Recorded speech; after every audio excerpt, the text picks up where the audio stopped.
السلام عليكم ورحمة الله وبركاته.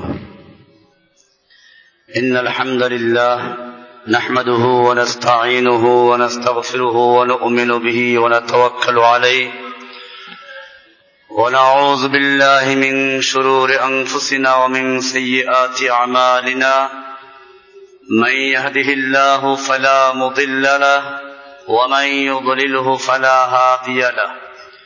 وأشهد أن لا إله إلا الله وحده لا شريك له وأشهد أن محمدا عبده ورسوله صلى الله تعالى عليه وعلى آله وأصحابه أجمعين. আল্লাহ সুবহানাহু ওয়া তাআলার মহান দরবারে লাখ শুকরিয়া জ্ঞাপন করছি, যিনি আমাদেরকে সালাতুল জুমা আদায় করার পরে আবারও দিনের কিছু গুরুত্বপূর্ণ মাসাইল শিক্ষা করার জন্য বসার তৌফিক এনায়েত করেছেন। এজন্য বলি আলহামদুলিল্লাহ। আজকের আলোচ্য বিষয় হচ্ছে মান কাফারা মুসলিমান ফাকাদ কাফারা। যে ব্যক্তি কোনো মুসলিমকে কাফের বলে আখ্যায়িত করলো, সে নিজেই কাফের হয়ে গেল। এটা প্রথম আলোচ্য বিষয়। আমরা ইসলামের জন্য কাজ করব, এক্ষেত্রে সতর্কতা অবলম্বন করব যে কোনো মুসলিমকে যেন আমরা কাফের না বলি, আর অপরদিকে কোন কাফেরকেও আমরা যেন মুসলিম না বলি। কোন কাফেরকে মুসলিম বলা যাবে না, আর কোন মুসলিমকেও কাফের বলা যাবে না। এই দুইটা অংশের প্রথম অংশ আমি এখন আলোচনা পেশ করছি। আল্লাহ রাসূল সাল্লাল্লাহু আলাইহি ওয়াসাল্লাম মুসলিম শরীফের সহিহ হাদিসে বর্ণিত হয়েছে, তিনি বলেন, মান কাফারা মুসলিমান ফাকাদ কাফারা। যে ব্যক্তি কোন মুসলিমকে কাফের বলে আখ্যায়িত করলো, কোন মুসলিমকে বলল যে তুমি কাফের বা হে কাফের এরকম ডাক দিল, কোন মুসলিমকে কাফের বলে আখ্যায়িত করলে সে নিজেই কাফের হয়ে যায়। রাসূল আকরাম সাল্লাল্লাহু আলাইহি ওয়াসাল্লাম আরো ইরশাদ করেছেন, ইযা কাফফারার রাজুলু আখাহু ফাকাদ বাআ বিহা আহাদুহুমা। যখন কোন মুসলিম ব্যক্তি বা কোন ব্যক্তি তার অপর কোন ভাইকে, মুসলিম ভাইকে বলল ইয়া কাফের বা কাফের বলে সাব্যস্ত করলো, ফাকাদ বাআ বিহা আহাদুহুমা, তাহলে তাদের দুজনের কোন একজন অবশ্যই কাফের হয়ে যাবে। কোন মুসলিমকে যদি কেউ কাফের বলে আখ্যায়িত করে, তো তাহলে যাকে কাফের বলল সে যদি কাফের হওয়ার উপযুক্ত হয় তাহলে তো ঠিক আছে, আর যদি সে এই কাফের হওয়ার উপযুক্ত না হয় তাহলে কথাটা তার দিকে ফিরে আসবে যে বলল, অর্থাৎ যে বলল সে নিজে কাফের হয়ে যাবে। এ সম্পর্কে আরো একটা হাদিস রাসূল আকরাম সাল্লাল্লাহু আলাইহি ওয়াসাল্লাম ইরশাদ করেছেন, আইয়ুমা ইমরিইন ক্বালা লি আখিহি ইয়া কাফির। যে কোনো ব্যক্তি তার অপর কোন ভাইকে এই বলে সম্বোধন করলো, ইয়া কাফের, ওই কাফের, এরকম ডাকলো, ফাকাদ বাআ বিহা আহাদুহুমা, তাহলে অবশ্যই এই কথার সাব্যস্ত কোন একজনের উপর হবে। ইন কানা কামা ক্বালা, সে যাকে কাফের বলল সে যদি সত্যি এই কাফের হওয়ার উপযুক্ত হয়ে থাকে তো ভালো কথা, ওয়া ইল্লা রাজাআত আলাইহি, আর যদি তা না হয় তাহলে যে বলল তার দিকে ফিরে আসবে। ওয়াকালা সাল্লাল্লাহু আলাইহি ওয়াসাল্লাম, এছাড়া রাসূল আকরাম সাল্লাল্লাহু আলাইহি ওয়াসাল্লাম আরো বলেছেন, মান দাআ রাজুলান বিল কুফরি আও ক্বালা আদুবুল্লাহি ওয়া লাইসা কাযালিকা ইল্লা হারা আলাইহি। যে ব্যক্তি কোন ব্যক্তিকে কাফের বলে ডাকলো অথবা তাকে বলল যে সে আদুবুল্লাহ, আল্লাহর দুশমন, কাউকে আল্লাহর দুশমন বলে ডাকলো, অথচ সে এরকম কাফেরও না আল্লাহর দুশমনও না, তাহলে ইল্লা হারা আলাইহি, যে বলল তার উপরে বিষয়টা ফিরে আসবে। وعن عبد الله بن عمر رضي الله تعالى عنه قال قال رسول الله صلى الله عليه وسلم أيما رجل مسلم أكفر رجلا مسلما। আব্দুল্লাহ বিন ওমর রাদিয়াল্লাহু তাআলা আনহু থেকে বর্ণিত, তিনি বলেন যে রাসূলুল্লাহ সাল্লাল্লাহু আলাইহি ওয়াসাল্লাম ইরশাদ করেছেন, যে কোনো মুসলিম ব্যক্তি অপর কোন মুসলিম ব্যক্তিকে কাফের বলে আখ্যায়িত করলো, ফাইন কানা কাফেরান, যদি সে বাস্তবে কাফের হয়ে থাকে তো ভালো কথা, তার উপর এটা বর্তাবে। ওয়া ইল্লা কানা হুয়াল কাফের, নতুবা যে কাফের বলল সে নিজেই কাফের বলে সাব্যস্ত হবে। বুখারী মুসলিম সহ হাদিসের বিভিন্ন কিতাবে আছে, আবু দাউদ শরীফে আছে।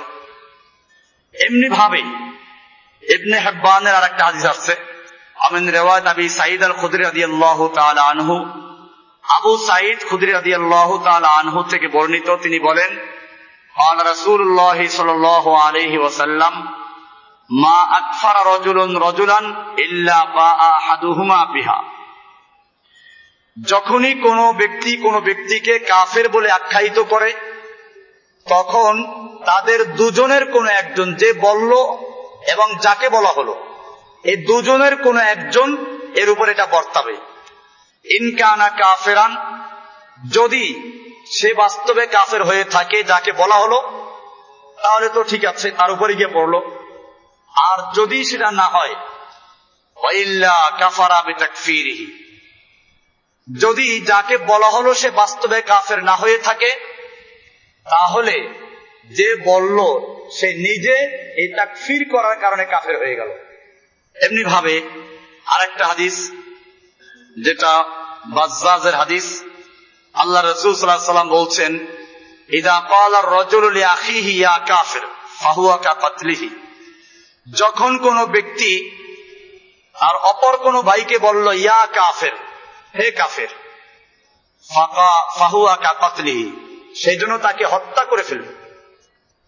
তাহলে বোঝা গেল যে কোন ব্যক্তিকে, কোন মুসলিম ব্যক্তিকে কাফের বলা যাবে না। এখন কোন মুসলিম ব্যক্তিকে কাফের বলা হয় কেন? এটার চারটা কারণ থাকে। কোন ব্যক্তি যখন কোন ব্যক্তিকে কাফের বলে ডাক দেয় বা কাফের বলে তাকফির করে, এর কয়টা কারণ হতে পারে? চারটা কারণ হতে পারে।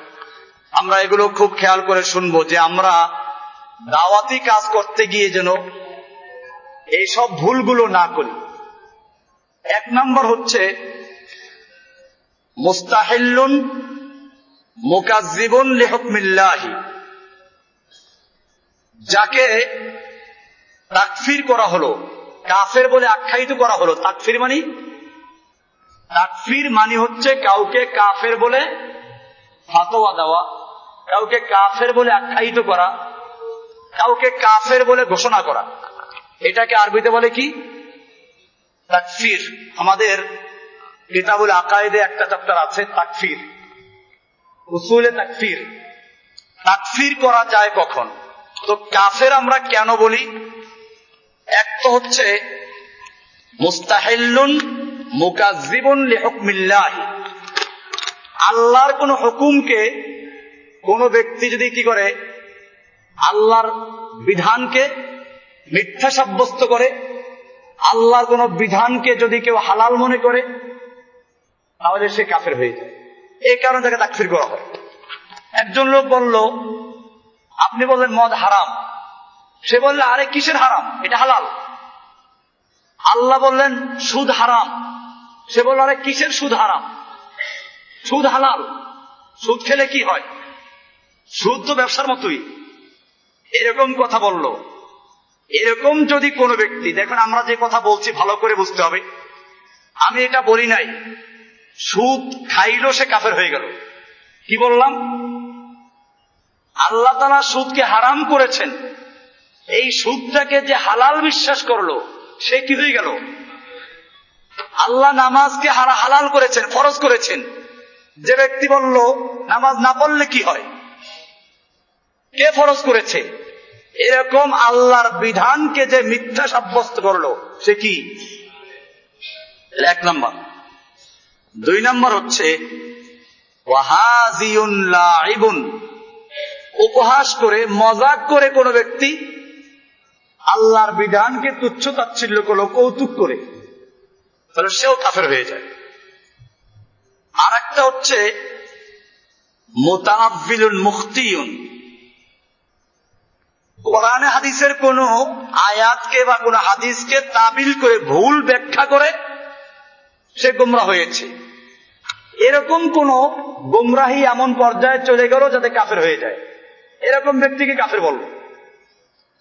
আর একটা হচ্ছে মুজতাহিদুন মুখতিউন, ইজতিহাদকারী, ভুল করেছে, ইজতিহাদ করে, যেমন ফুকাহায়ে কেরামরা ইজতিহাদ করেছেন, আমরা এই বিষয়টা নিয়ে আসবো।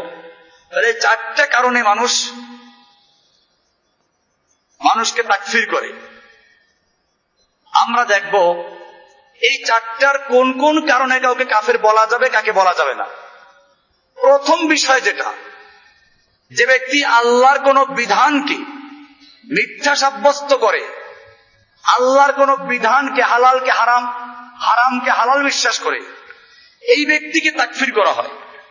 এটা স্পষ্ট যে সে কাফের, এটা স্পষ্ট যে সে কাফের। আল্লাহর কোন বিধানকে যদি কোন ব্যক্তি অমান্য করে এবং সে আল্লাহর হারামকে হালাল আর আল্লাহর হালালকে হারাম বিশ্বাস করে, মুস্তাহিল আল মুকাজ্জিব লিহুকমিল্লাহ, আল্লাহর বিধানকে যে মিথ্যা সাব্যস্ত করে, সে ব্যক্তিকে যে তাকফির করা হয়, এতে কোনো দোষ নাই, নিশ্চয় সে ব্যক্তি কি?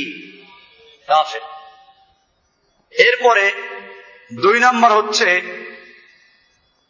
যাকে মুসলিমরা তাকফির করে আল্লাহর কোন বিধানকে উপহাস করার কারণে, তুচ্ছ তাচ্ছিল্য করার কারণে, আল্লাহর কোন বিধানকে কৌতুক করার কারণে, এ সম্পর্কেও এটা বাস্তব যে সে কাফের। কোরআনুল কারীম আল্লাহ তাআলা বলছেন, কুল আবিল্লাহি ওয়া আয়াতিহি ওয়া রাসূলিহি কুনতুম তাস্তাহজিউন, হে নবী আপনি বলুন তোমরা আল্লাহর সঙ্গে, আল্লাহর রাসূলের সঙ্গে, আল্লাহর আয়াতের সঙ্গে উপহাস করছো, মজাক করছো। লা তা'তাযিরু ক্বাদ কাফারতুম বা'দা ঈমানিকুম, তোমরা কোনো ওযর পেশ করো না, তোমরা ঈমান আনার পরে কাফের হয়ে গেছো। কাফারতুম বা'দা ঈমানিকুম, তোমরা ঈমান আনার পরে কি হয়ে গেছো? কাফের হয়ে গেছো। এটা নাজিল হয়েছিল মূলত আল্লাহর রাসূল সাল্লাল্লাহু আলাইহি সাল্লামের সঙ্গে একদল লোক যুদ্ধে গিয়েছিল। ফিরার সময় মদিনার কিছু মুনাফিকরা বলাবলি করতে লাগলো, আল্লাহর রাসূল সাল্লাল্লাহু আলাইহি সাল্লামকে নিয়ে সাহাবীদেরকে উপহাস করলো, আমাদের এই যে কারি সাহেবরা, মা রাইনা মিসবাকুর রাইনা হাউলা আরগাবু বুতুনান ওয়ালা আকদাবু আলসুনান ওয়ালা আজবুন ইনদাল লিকা, এই লোকগুলোর মতো পেটুক আর এই লোকগুলোর মতো মিথ্যাবাদী আর এই লোকগুলোর মতো কাপুরুষ আর দেখি নাই। মিথ্যাবাদী বলতে তারা বুঝাচ্ছে আল্লাহ আল্লাহ রাসূল যে কথাগুলো বলেন এগুলো কি কবে কি সত্য হবে, এটা তারা বলল। আল্লাহ তাআলা আল্লাহর রাসূল সাল্লাল্লাহু আলাইহি সাল্লামকে জানিয়ে দিলেন ওহীর মাধ্যমে। এই লোকগুলো এসে বলল, না আমরা তো আসলে এগুলো বাস্তবে বলি নাই, আমরা রাতের বেলায় উটের গতি বৃদ্ধির জন্য কৌতুক করছিলাম, বাস্তবে আমরা এগুলো বলি নাই।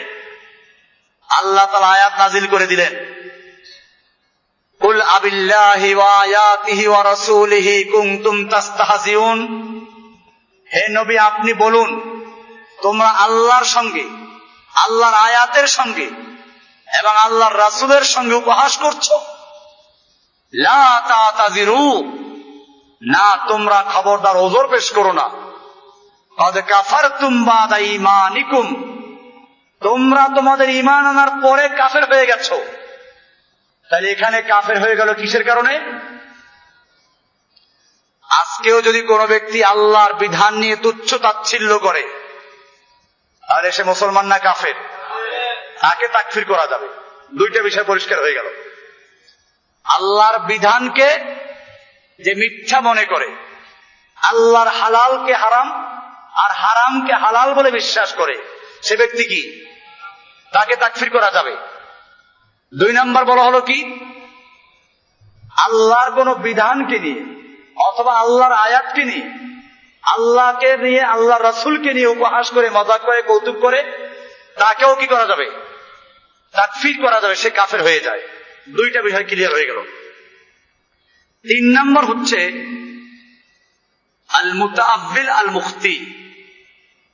কোরআন বা হাদিসের কোন আয়াত বা হাদিসকে ভুল ব্যাখ্যা করার কারণে সে কুফরির মধ্যে লিপ্ত হয়ে গেছে। কাল্লাযী ইউকাফিরু মুসলিমান আন শুবহাতিন আও তাবিলিন খাতিয়িন ফাহাযা রাগম আন্নাহু আসিমুন লিআন্নাহু কাযা আন জাহলিন বিগাইরি ইলমিন ইল্লা আন্নাহু লা ইউকাফফারু লিউজুদি তাবিলিল মারজুহ। যে ব্যক্তি কোন আয়াত বা হাদিসের ভুল ব্যাখ্যা করার কারণে সে কি করলো? আয়াত বা হাদিসের ভুল ব্যাখ্যা করার কারণে কুফরিতে লিপ্ত হলো, এই লোকটাকে তাকফির করা যাবে না।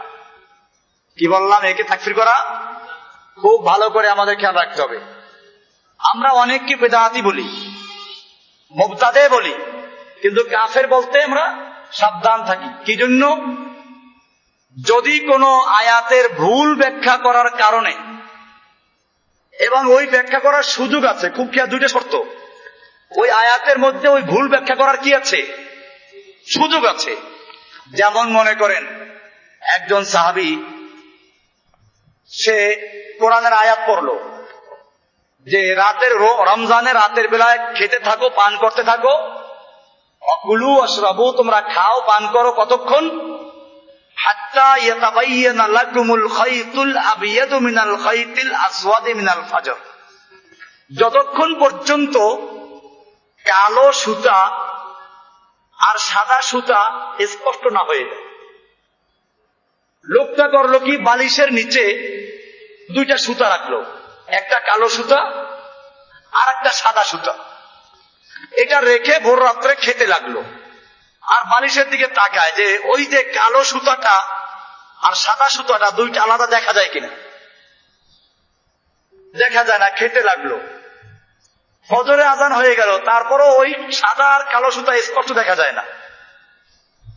উনি আল্লাহ রাসূল সাল্লাল্লাহু আলাইহি সাল্লামকে জিজ্ঞেস করলেন, ইয়া রাসূলুল্লাহ, কোরআনে তো আল্লাহ তাআলা বলেছেন তোমরা খেতে থাকো, পান করতে থাকো, যতক্ষণ পর্যন্ত সাদা সুতা আর কালো সুতা, সাদা সুতা হাত্তা ইয়াতাবায়্যানা লাকুমুল খাইতুল আবিয়াদু মিনাল খাইতিল আসওয়াদি মিনাল ফাজর, সাদা সুতা কালো সুতার থেকে আলাদা দেখা যায়, এটা না দেখা পর্যন্ত খেতে থাকো। আমি তো খেতে রইলাম, কিন্তু এটা সূর্য উদয় হয়ে গেছে, তারপরেও তো এটা দেখা যায় নাই। আল্লাহ রাসূল সাল্লাল্লাহু আলাইহি ওয়াসাল্লাম হেসে বললেন, তোমার বালিশ তো মাশাআল্লাহ খুব বড়, যে একেবারে সুবহে সাদেক আর রাত্র তুমি বালিশের তলে ঢুকিয়ে দিয়েছ। এরপরে বললেন যে না, তোমার এইটা না, এখানে আসল উদ্দেশ্য হচ্ছে কালো সুতা বলতে সুবহে সাদেক এর আগে যে কালো, আর সাদা সুতা বলতে সুবহে সাদেক, ওই যে পূর্ব আকাশ সূর্যোদয়ের আগে যে পশ্চিমে সাদা হয়ে যায় পূর্ব আকাশ, ওটা হলো সাদা সুতা। এখানে কিন্তু লোকটা ভুল করেছে। আল্লাহ রাসূল সাল্লাল্লাহু আলাইহি ওয়াসাল্লাম এই ভুলের কারণ তাকে কি করেন নাই? তিরস্কার করেন নাই, কাফের বলেন নাই।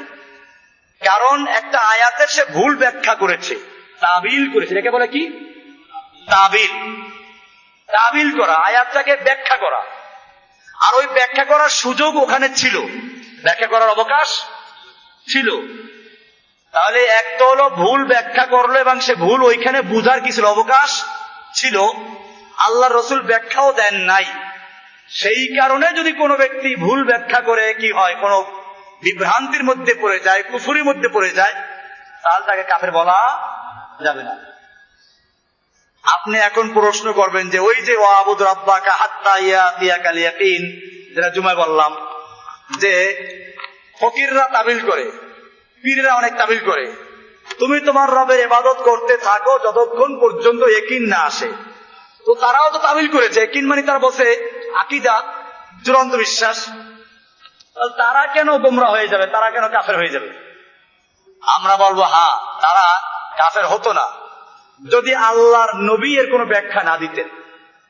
আল্লাহর নবীর পক্ষ থেকে যদি কোনো ব্যাখ্যা না দেওয়া থাকতো আর তারা আয়াতের ভুল বুঝতো, আমরা তাদেরকে তাকফীর করতাম না, তাদেরকে বরং গোমরাহ বলতাম। কি বলতাম? গোমরাহ বলতাম, বিভ্রান্ত বলতাম। কিন্তু আল্লাহর নবীর যেখানে ব্যাখ্যা দেওয়া আছে সেই ব্যাখ্যাটাকে বাদ দিয়ে যারা নিজেরা মন গড়া ব্যাখ্যা করবে,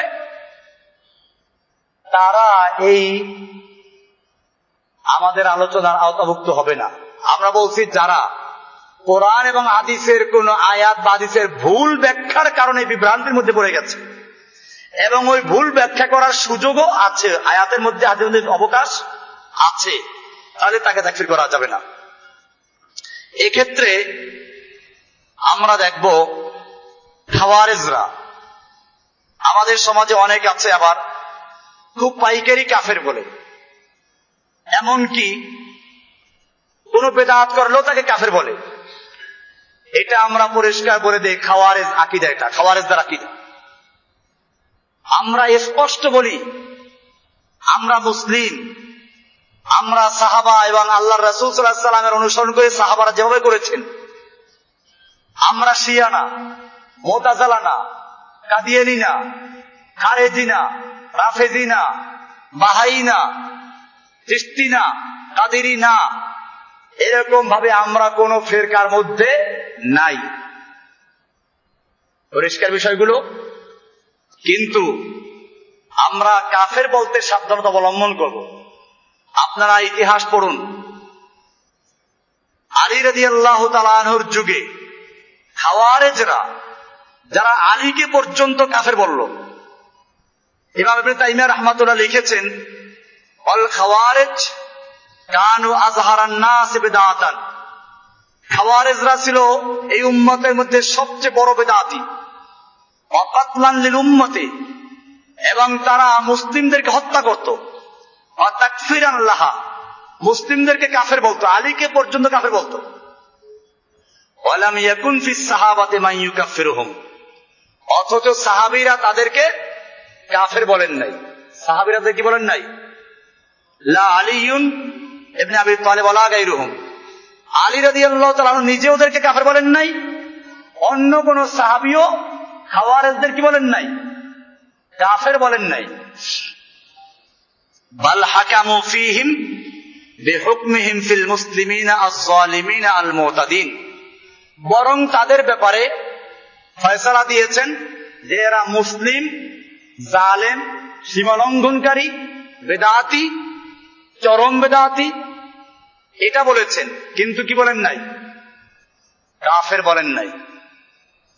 তাহলে খাওয়ারেজদেরকে যদি আলী রাদিয়াল্লাহু তাআলা কাফের না বলে থাকেন, সেক্ষেত্রে আমাদেরও, কারণ তাদের অসুবিধা ছিল কি, তারা আলী রাদিয়াল্লাহু তাআলা কাফের বলতো কি জন্য? তারা দলিল কোরআন দিয়ে আমাল্লাম ইয়াহকুম বিমা আনজালাল্লাহু ফাউলাইকা হুমুল কাফিরুন। আলী রাদিয়াল্লাহু তাআলা আনহু জঙ্গে সিফফিনের সময় কি করেছিলেন?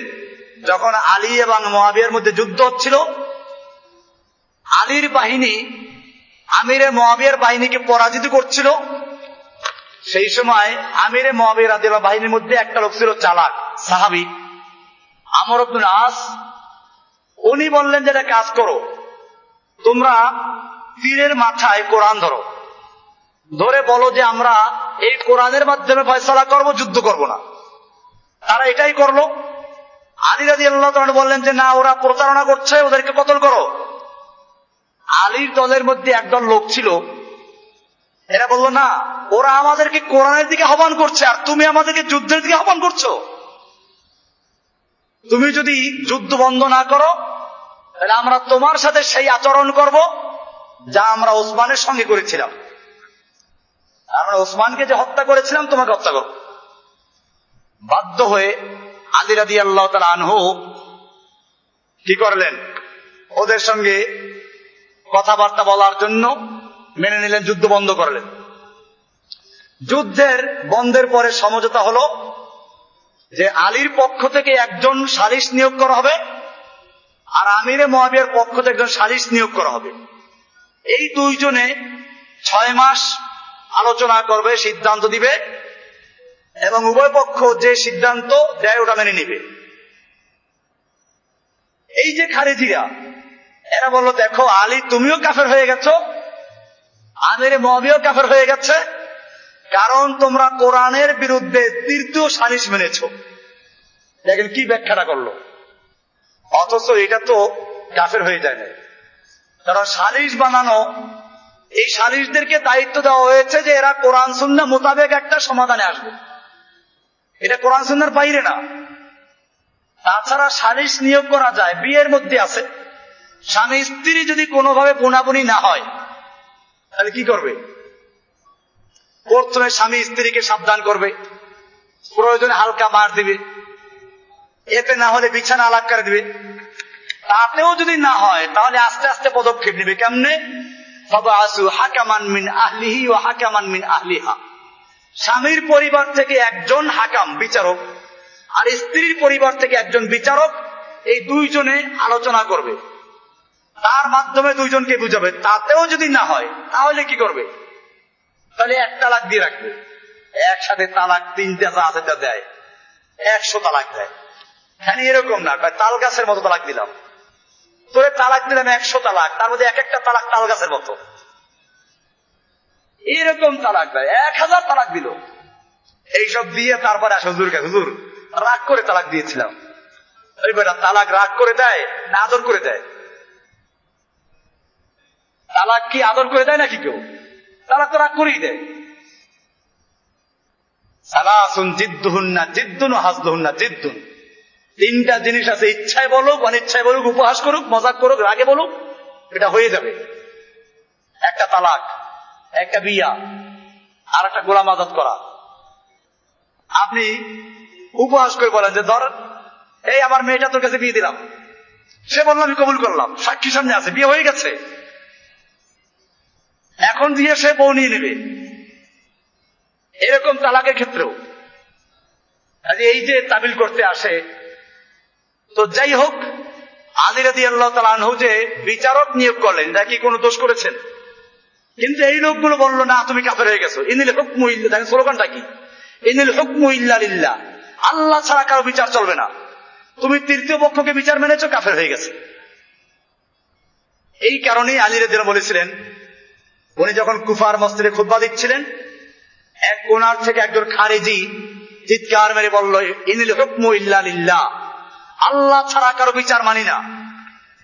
আলী রাদিয়াল্লাহু তাআলা আনহু তখন তার সেই ঐতিহাসিক বাক্য বচন বলেছিলেন, তিনি বলেছিলেন কালিমাতু হাক্কিন উরিদা বিহাল বাতিল, কথাটা সত্য উদ্দেশ্যটা খারাপ, কথা সত্য মতলব খারাপ, এটা আলী তখন বলেছিলেন। তো যাই হোক, এই খারেজিদেরকে যেহেতু কোরআন দিয়ে তারা দলিল পেশ করেছে, কোরআনের আয়াতের অপব্যাখ্যা করেছে তারা, এ কারণে তাদেরকে তাকফির করা হয় নাই। সুতরাং আমরা কোন মুসলিমদেরকে যারা আল্লাহর বিধান মানে, শর্ত আল্লাহর বিধান মানে, আল্লাহর বিধানকে অমান্য করে না, তুচ্ছ তাচ্ছিল্য করে না, আমলগত ভাবে কোন গুনাহে কাবিরা করলো, আমরা তাকে তাকফির করব না। কি করব না? কাফের বলবো না, যদি সে কোন আয়াতের ভুল ব্যাখ্যার কারণে বা কোন হাদিসের ভুল ব্যাখ্যার কারণে এমনটা করে থাকে। আমরা খারেজিদের কি দেখলাম যে খাওয়ারেজরা এরা ওসমানকে কাফের বলেছে, আলীকে কাফের বলেছে, এমনকি তাদের ওই দলের বিরুদ্ধে যারা ছিল তাদের সবাইকে কাফের বলেছে। আমাদের দেশেও আছে কিন্তু এরকম লোক, তাওহীদের দাওয়াত দিতে গিয়ে বেশিগুলো বাড়াবাড়ি। এটা আমি আপনাদেরকে বলি, আপনারা তাওহীদের দাওয়াত দেয় দেখলেই পাগল হয়ে যান না। তাওহীদের দাওয়াত দেয়, এর মধ্যে খারেজি আছে, বাংলাদেশে এখন সব আছে, বাহাই আছে। আপনারা যারা শান্তিনগর গেছেন, শান্তিনগর ওই যে কর্ণফুলী গার্ডেন সিটি মার্কেট, ওটার পাশ দিয়ে যে গলি ঢুকেছে, ওই গলিতে ঢুকতে ডান পাশে দেখবেন একটা বাড়ি আছে, লেখা আছে বাহাই, কি আছে, বাহাই অফিস। বাহাই একটা দল, একটা মতবাদ, এরা মুসলমান দাবি করে, জঘন্য মতবাদ এদের। এরা ওই কয়জন ছাড়া সব কাফের। এরকম খাওয়ারে যাচ্ছে, আপনার আশপাশেই আছে, আমাদের এইখানেও ছিল। এরা বলতো রফলিয়াদান না করলে কাফের, আমিন জোরে না বললে কাফের। আমরা গোমরা বলি, আমি কি কাফের বলছি? এই যে আজকে অনেক ফেরকার নাম ধরে বলছি, কাফের বলছি নাকি? কাফের বলছি কাউকে? কাফের বলতে আমরা সাবধান অবলম্বন করব, গোমরা ফেরকা। বাকি হচ্ছে তাকফির করার ক্ষেত্রে আমরা খুব সতর্কতা অবলম্বন করতে হবে, পাইকারি ভাবে তাকফির করা যাবে না। এই জন্য এই খাওয়ারেজদেরকে দেখেন, খাওয়ারেজদেরকে এরা কত বড় জঘন্য কাজ করেছে। ওসমানকে কাফের বলেছে, আলীকে কাফের বলেছে, আলী এবং ওসমানকে আমির মুলকে কাফের বলেছে। এদের দুই দলের পক্ষে যত লোক ছিল সব কাফের হয়ে গেছে। কথাগুলো কত সুন্দর, আল্লাহ ছাড়া কারো বিধান মানি না, ইনিল হুকমু ইল্লা লিল্লাহ। তো এই লোকগুলোকেও আলী রাদিয়াল্লাহু তাআলা আনহু কাফের বলেন নাই। কেন বলেন নাই? কারণ তারা কোরআনের একটা আয়াতকে ভুল বুঝার কারণে, অবব্যাখ্যা করার কারণে এই বিভ্রান্তির মধ্যে পড়েছিল। এরপরে 4 নাম্বার, যাদেরকে মানুষ তাকফির করে, আল মুজতাহিদ আল মুখতি, ভুল ইজতিহাদ করার কারণে যারা বিভ্রান্তির মধ্যে আছে। একটা প্রশ্ন আছে এখানে যে ইমাম সাহেব, তাহলে মাযহাবীদের কোন দল হবে? দয়া করে বলবেন কি? দেখেন, মাযহাবীদের যে বিষয়টা, এটা আকীদার উপরে ভিত্তি করে ফিরকা হয় নাই। শিয়া, মুতাজিলা, কাদিয়ানী, রাফেজি, খারেজি, জাহমিয়া, মুরজিয়া, মুশাব্বিহা, চিশতিয়া, কাদেরিয়া, নকশবন্দিয়া, মুজাদ্দিদিয়া, সাবেরিয়া, চিশতিয়া, যত তরিকা আছে, এই সব তরিকার ভিত্তি আকীদার উপরে। কিসের উপরে? আকীদাগত কারণে। কিন্তু মাযহাবী যে ইখতিলাফটা, এটা এই জাতের না। এটা খুব আপনারা ভালো করে বোঝার চেষ্টা করবেন। আপনারা কেবল ফেরকা মনে করলেই বুঝেন সব এক দলের। মাযহাবী ফেরকাটা এই জাতীয় না। মাযহাবী ফেরকাটা হচ্ছে কি, ফিকহার মাসালা বের করতে গিয়ে ইমামরা ইজতিহাদ করেছেন। ইজতিহাদ করতে গিয়ে কেউ ভুল করেছেন। যেমন মনে করুন, আমিন জোরে বলবে না আস্তে বলবে। এখন একটা হাদিসে, তিরমিজির হাদিসটা দেখবেন, ওয়াইল ইবনে হুজুর থেকে বর্ণিত হাদিসটা, সুফিয়ানের বর্ণনায় আসছে বাদ্দা বিহা সাওতাহু, আমিন জোরে বলেছেন। আর শোবার বর্ণনায় আসছে খাফাদা বিহা সাওতাহু, আমিন আস্তে বলেছেন। এখন ফুকাহায়ে কেরামরা এর মধ্যে কোনটা গ্রহণ করবেন? সহিহ একটাই, ইয়ে ভি আতা হয় ও ভি আতা হয়, এটা হয় না। আমাদের একজনে কোরআন তরজমা পড়াইতেন। মাদ্রাসায় কোরআন তরজমা পড়ায় কারা জানেন? কোরআনের তো গুরুত্ব দেওয়া হয় না মাদ্রাসায়, হাদিসের গুরুত্ব নাই। ফিকহের কিতাব, মানতিকের কিতাব, ফালসাফার কিতাব, এগুলো পড়ায় বড় বড় আলেমরা। আর কোরআন তরজমা পড়ায় কে? কারি সাহেব। কোন রকম কোরআন তরজমা পড়তে পারে, এর দেয় কোরআন তরজমা পড়তে। আমি যে বছর শরহে বেকায়া পড়ি, এই বছর একজন কোরআন তরজমা পড়াইতেন। তো প্রায় তরজমার সময় দেখতাম যে আমরা তাকে পড়াশোনা করে আসতাম। আমরা মুতালা আজকে কি পড়া হবে ওটা আগের থেকে পড়ে আসতাম আমরা। তো দেখতাম যে তরজমা ভুল করে ফেলছে, তো বলতাম হযরত এ তরজমা গলত হয়, এটা গলত তরজমা, ভুল তরজমা, যে আসে তবে উনি বলতেন যে চলো ই বি আতা হয়, মানে ওটাও ঠিক আছে এটাও আছে, ঠিক আছে এটাও ঠিক আছে। আমি এবার বলতাম যে নেই, ये भी नहीं, एक होगा, ये तो वही है, ये यही है, दोनों नहीं है। আপনি যদি বলছেন চলো এটাও ঠিক আছে ওটাও ঠিক আছে, এটা হবে না, ঠিক একটাই হবে, কোনটা হবে সেটা বলেন। যখন ভালো করে ধরতাম তখন বলতেন যে আচ্ছা চলো ওইটাই তোমারটাই ঠিক আছে। তো যাই হোক, এরকম হতো। ঠিক দুইটা হবে না, ঠিক হবে একটাই। হয়তো আমিন জোরে বলা সহি, আস্তে বলা ভুল, অথবা আস্তে বলা সহি, জোরে বলা কি ঠিক একটাই। কিন্তু সেই একটা কোনটা সঠিক নির্ণয় করতে গিয়ে ফুকাহায়ে কেরামরা, ইমামরা ইজতিহাদ করেছে। আর ইজতিহাদ করতে গিয়ে ভুল হতে পারে। বুখারীর সহিহ হাদিসে আছে, ইদা ইজতাহাদাল ইমামু আল হাকিম, হাকিম বিচারক বিচার দিতে রায় দিতে গিয়ে কোনো ভুল করে ফেলেছে, তো যদি ভুল করে থাকে ফালাহু আজরুন, সে ভুল করলেও একটা সওয়াব পাবে। কয়টা সওয়াব পাবে? ইজতিহাদ করার সওয়াব পাবে। ওয়াইদা ইজতাহাদা, আর যদি সে ইজতিহাদ করলো ফাখতা কি আসাবা, সে সঠিক সিদ্ধান্ত নিতে পারলো, ফালাহু আজরানে, তার দুইটা আজর। কয়টা আজর? তাকে আল্লাহ তাআলা দুইটা সওয়াব দিবেন। কয়টা সওয়াব দিবেন? তাহলে ভুল করলেও সে একটা সওয়াব পাবে, সে কিন্তু গুনাহগার না। এই কারণে আমরা দেখি মুস্তাহিদ ইমাম যারা ছিলেন, আবু হানিফা বলেন, শাফি, মালিক, আহমদ বিন হাম্বল, ইমাম জুহরি, ইমাম ইসহাক, ইমাম অনেক, ইমাম খালি 4 জন না, অনেক ইমাম। প্রত্যেক ইমামরাই চেষ্টা করেছেন কোরআন হাদিসের থেকে সহিহ মাসলাকে বের করার জন্য। এরপরে তারা বলেছেন, প্রত্যেক ইমামের বক্তব্য আছে, ইমাম আবু হানিফার বক্তব্য আছে রাহিমাহুল্লাহ, উসুলে ইফতার যত কিতাব আছে প্রায় কিতাবই আছে, ইমাম সাহেব বলেছেন ইযা সাহাল হাদিসু ফাহুয়া মাযহাবি, যখন কোন হাদিস সহিহ বলে প্রমাণিত হয় ওটাই আমার মাযহাব।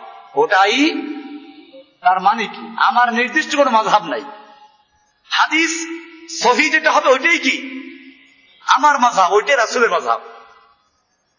উকুদ রাসূল মুফতি, যারা বাংলাদেশ, ইন্ডিয়া, পাকিস্তানের সব হানাফি মাযহাবের যত দারুল ইফতা আছে প্রায় মাদ্রাসা পড়ানো হয়, এখানে লেখা আছে ইমাম আবু হানিফা রাহমাতুল্লাহ বলেছেন, লা ইয়াজুযু লিআহাদিন আন ইফতিয়া বিকাউলিনা, কোন আলেমের জন্য, কোন মুফতির জন্য বৈধ হবে না, জায়েজ হবে না আমাদের কথা দিয়ে ফতোয়া দেওয়া, যতক্ষণ না সে জানবে মিন আইনা আখাযনাহু, আমরা এটা কোত্থেকে গ্রহণ করলাম, কোরআন হাদিসের কোন দলিলের থেকে আমি গ্রহণ করলাম, এইটা না জানা পর্যন্ত কোন আলেমের জন্য, কোন মুফতির জন্য জায়েজ হবে না আমার কথা দিয়ে ফতোয়া দেওয়া। কে বলেছেন? এরকম সব ইমামরাই বলেছেন। তাহলে ইমামরা কি মাযহাব তৈরি করে গেছেন? ইমামরা কোন দল তৈরি করে গেছেন? ইমামরা কি বলে গেছেন যে আমরা ভুল বললেও তোমরা ওইটা কি ধরে রাখবে? না, ইমামরা সাধ্যমতো চেষ্টা করেছেন সহিহ জিনিসটাকে বলার জন্য। এরপরে আমাদেরকে বলে গেছেন আমাদের এই কথাগুলো যদি কোরআন সুন্নাহ মোতাবেক সহিহ দলিল দ্বারা তোমরা সহিহ পাও মানো, সহিহ না পাইলে তোমরা কি করো না, মানবে না। যে কারণে আমরা বলি আমরা ইমামদের বেলায় একই কথা বলবো, প্রত্যেক ইমামের কথা আমরা কোরআন হাদিস দিয়ে যাচাই করব, যাচাই করার পরে যদি ইমামের কথার সপক্ষে কোরআন বা হাদিসের সহিহ দলিল থাকে আমরা তাহলে মানবো, আর যদি সহিহ দলিলের বিপরীতে হয় আমরা কি করব। এবং এটা হানাফিরাও কোন, আমি বলি পরিষ্কার আপনারা ভালো করে বুঝেন, আজকে কোন মাযহাবের লোকেরা একজন ইমামকে মানে না। যদি কেউ দাবি করে আমি বল হয়তো সে নিজের মাযহাবকে বুঝে নাই, আর নইলে মিথ্যা বলে। আসুন হানাফি মাযহাবের লোকেরা ইমাম আবু হানিফা মানে কিনা।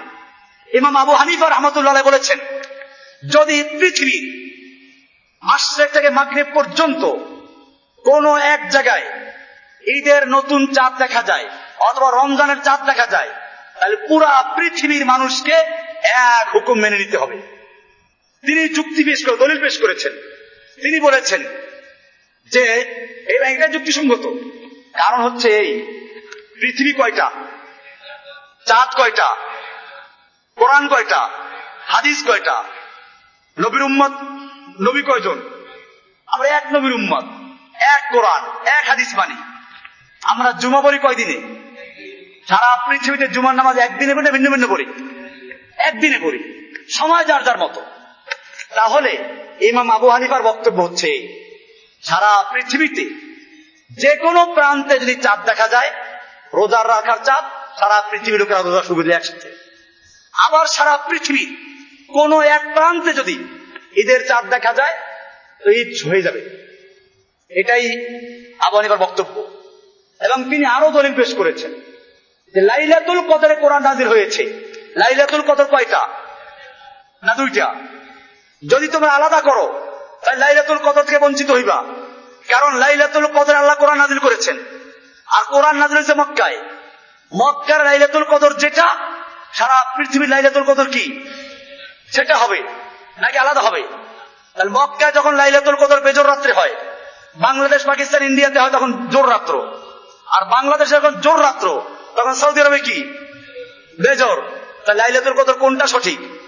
দুইটা বলতে পারবেন না, যে যার যার মতো তার তার মতো। কারণ এই লাইলাতুল কদরের সাথে সম্পৃক্ত কোরআন নাজিলের। কোরআন তো আর 2 রাতে নাজিল হয় নাই। একবার নাজিল হয়েছে লাইলাতুল কদর সৌদি আরবেরটায়, আর একবার নাজিল হয়েছে লাইলাতুল কদর বাংলাদেশেরটায়। কোরআন কি 2বার নাজিল হয়েছে, একবার নাজিল হয়েছে? কোরআনকে আল্লাহ তাআলা লাইলাতুল কদর নাজিল করেছেন। কোরআনে স্পষ্ট আছে, ইন্না আনজালনাহু ফি লাইলাতুল কদর। আমি কোরআনকে নাজিল করেছি লাইলাতুল কদরে। লাইলাতুল কদর কয়টা? কোরআন নাজিল কয় রাত্রে? কিন্তু এখন পৃথিবীতে লাইলাতুল কদর কয়টা হইতে হয়? ব্যস্তা লাগলো কোন জায়গায়? আপনি যে বলবেন যে 1 রাত্র হবে, তাও হইতো যদি জোর বেজোর ভাগ করা থাকতো। এখন তো ব্যস্ত লাগবে আরো। সৌদি আরবে যখন বেজোর, বাংলাদেশে কি? আর সৌদি আরবে যখন বেজোর, সৌদি আরব তখন বাংলাদেশে কি জোর। আপনি যে বলবেন এর মধ্যে যে রাত্রে হয় সেটা সারা দেশে এক, এটা বলা যাবে না। আর যদি বলেন যে না, লাইলাতুল কদর একটা, লাইলাতুল কদর কি সময় যার যার মতো, তাহলে আমরা বলবো যে জুমার দিন যেরকম জুমার নামাজ সারা বিশ্বে একদিনে পড়ি, সময়টা কার কার মতো। এখন আমরা জুমা পরে ফারেক হয়েছি, আরো 3 ঘন্টা পরে সৌদি আরবে কি হবে? এখন সৌদি আরবের লোকেরা জুমার নামাজ যাচ্ছে, যেহেতু 2:45 বাজতেছে, তার মানে 12:15। এখন হারাম শরীফের চতুর্দিকে পিঁপড়ার মতো লোকেরা জড় হচ্ছে। আরো আধা ঘন্টা পরে আজান হবে, আজান হয়ে তারপরে নামাজ পড়বে। তাহলে শুক্রবার একটাই ঠিক আছে। আমেরিকাতেও আজকে শুক্রবারই জুমা পড়বে, সময়টা যার যার মতো। ঠিক এরকম ভাবে লাইলাতুল কদর পুরা দুনিয়াতে কয়টা হবে? ঈদ কয়টা হবে? রোজা কয়টা হবে? একই সাথে হবে। এই কথা বললে আমার দেশে আলেমরা কি বলে? আমরা তো নামাজ তো এক সময় পড়ি না। আমাদের কথা খেয়াল রাখবেন, নামাজ তো আমরা এক সময় পড়ি না, রোজা কেন একসাথে রাখবো? আমি বলি তোমার কথা 2 কারণে ভুল। এক হচ্ছে নামাজ আমরা এক সময় পড়ি না, রোজাও তো তুমি এক সময় রাখো না, এটা বলো না কেন? বাংলাদেশে কি সারা বাংলাদেশের এক কোণায় আর কোণায় একসাথে রোজা রাখে? একসাথে রোজা ভাঙ্গে? টাইমে ব্যস্ত আছে না? দিন একটা, টাইম কি? তো তোমার দেশের মধ্যেই যখন টাইম ভিন্ন ভিন্ন হিসাব করতেছো, না এক টাইমে করো। ঢাকায় যখন আজান দেয় ইফতারির টাইম, সারা বাংলাদেশে তাই ইফতার করো, করে তখন কেন করে? দেরি করে কি জন্য? 7 মিনিট পরে, 3 মিনিট পরে, বরিশালে 4 মিনিট, অমুক জায়গায় 3 মিনিট, কক্সবাজারে 5 মিনিট, এই 5 মিনিট দেরি করে না? তো এই যেমন তুমি একই দিনে করছো, কিন্তু সময় যার যার মতো। এইটার পরিধি বাড়াও, যে সারা দুনিয়াতে একদিন রোজা শুরু হবে, সময় যার যার মতো। সৌদি আরবে 3 ঘন্টা পরে, আমেরিকা 11 ঘন্টা পরে। সমস্যা আছে কোনো? এই বর্ডার তৈরি করেছে কে? আজকে ইন্ডিয়াতে চাঁদ দেখা গেল, মনে করেন যশোরের ওই পারে, পুরা ইন্ডিয়াতে ঈদ করবে, অথচ ইন্ডিয়া বাংলাদেশের 25টা রাষ্ট্রের চেয়ে বড়। এক ইউপি উত্তরপ্রদেশ, এইটা বাংলাদেশের চেয়ে অনেক বড়। এক ইন্ডিয়া, সব এক হুকুমে। আচ্ছা ধরেন আজকে বাংলাদেশটাকে জোর করে ইন্ডিয়া নিয়ে গেল, বর্ডার নাই, তখন কি হবে? তখন কি হবে? তখন কইবে যে এখন আমরা ইন্ডিয়ার ভিতরে, ইন্ডিয়ার যে হুকুম, ওই হুকুম চলে গেছি আমরা। ইন্ডিয়ার বর্ডার, বাংলাদেশের বর্ডার, পাকিস্তানের বর্ডার, এগুলো কি ইসলাম সাব্যস্ত করেছে? একটা লোক ইন্ডিয়ার ওই পারে চাঁদ দেখলো, সারা ইন্ডিয়া ঈদ করলো, আমরা এই পারে যশোরের ওইখান থেকে 1 মাইল দূরে এই পারে সেই লোকটা ঈদ করতে পারছে না। কি জন্য? কারণ বাংলাদেশ চাঁদ দেখে দেয়। আর বাংলাদেশে যদি ওই যশোরের বর্ডারে কেউ চাঁদ দেখে, বাংলাদেশি বর্ডারে, তাহলে কক্সবাজার, চট্টগ্রাম, পার্বত্য অঞ্চলের লোকটা ঈদ করবে। কি জন্য? সে বাংলাদেশি।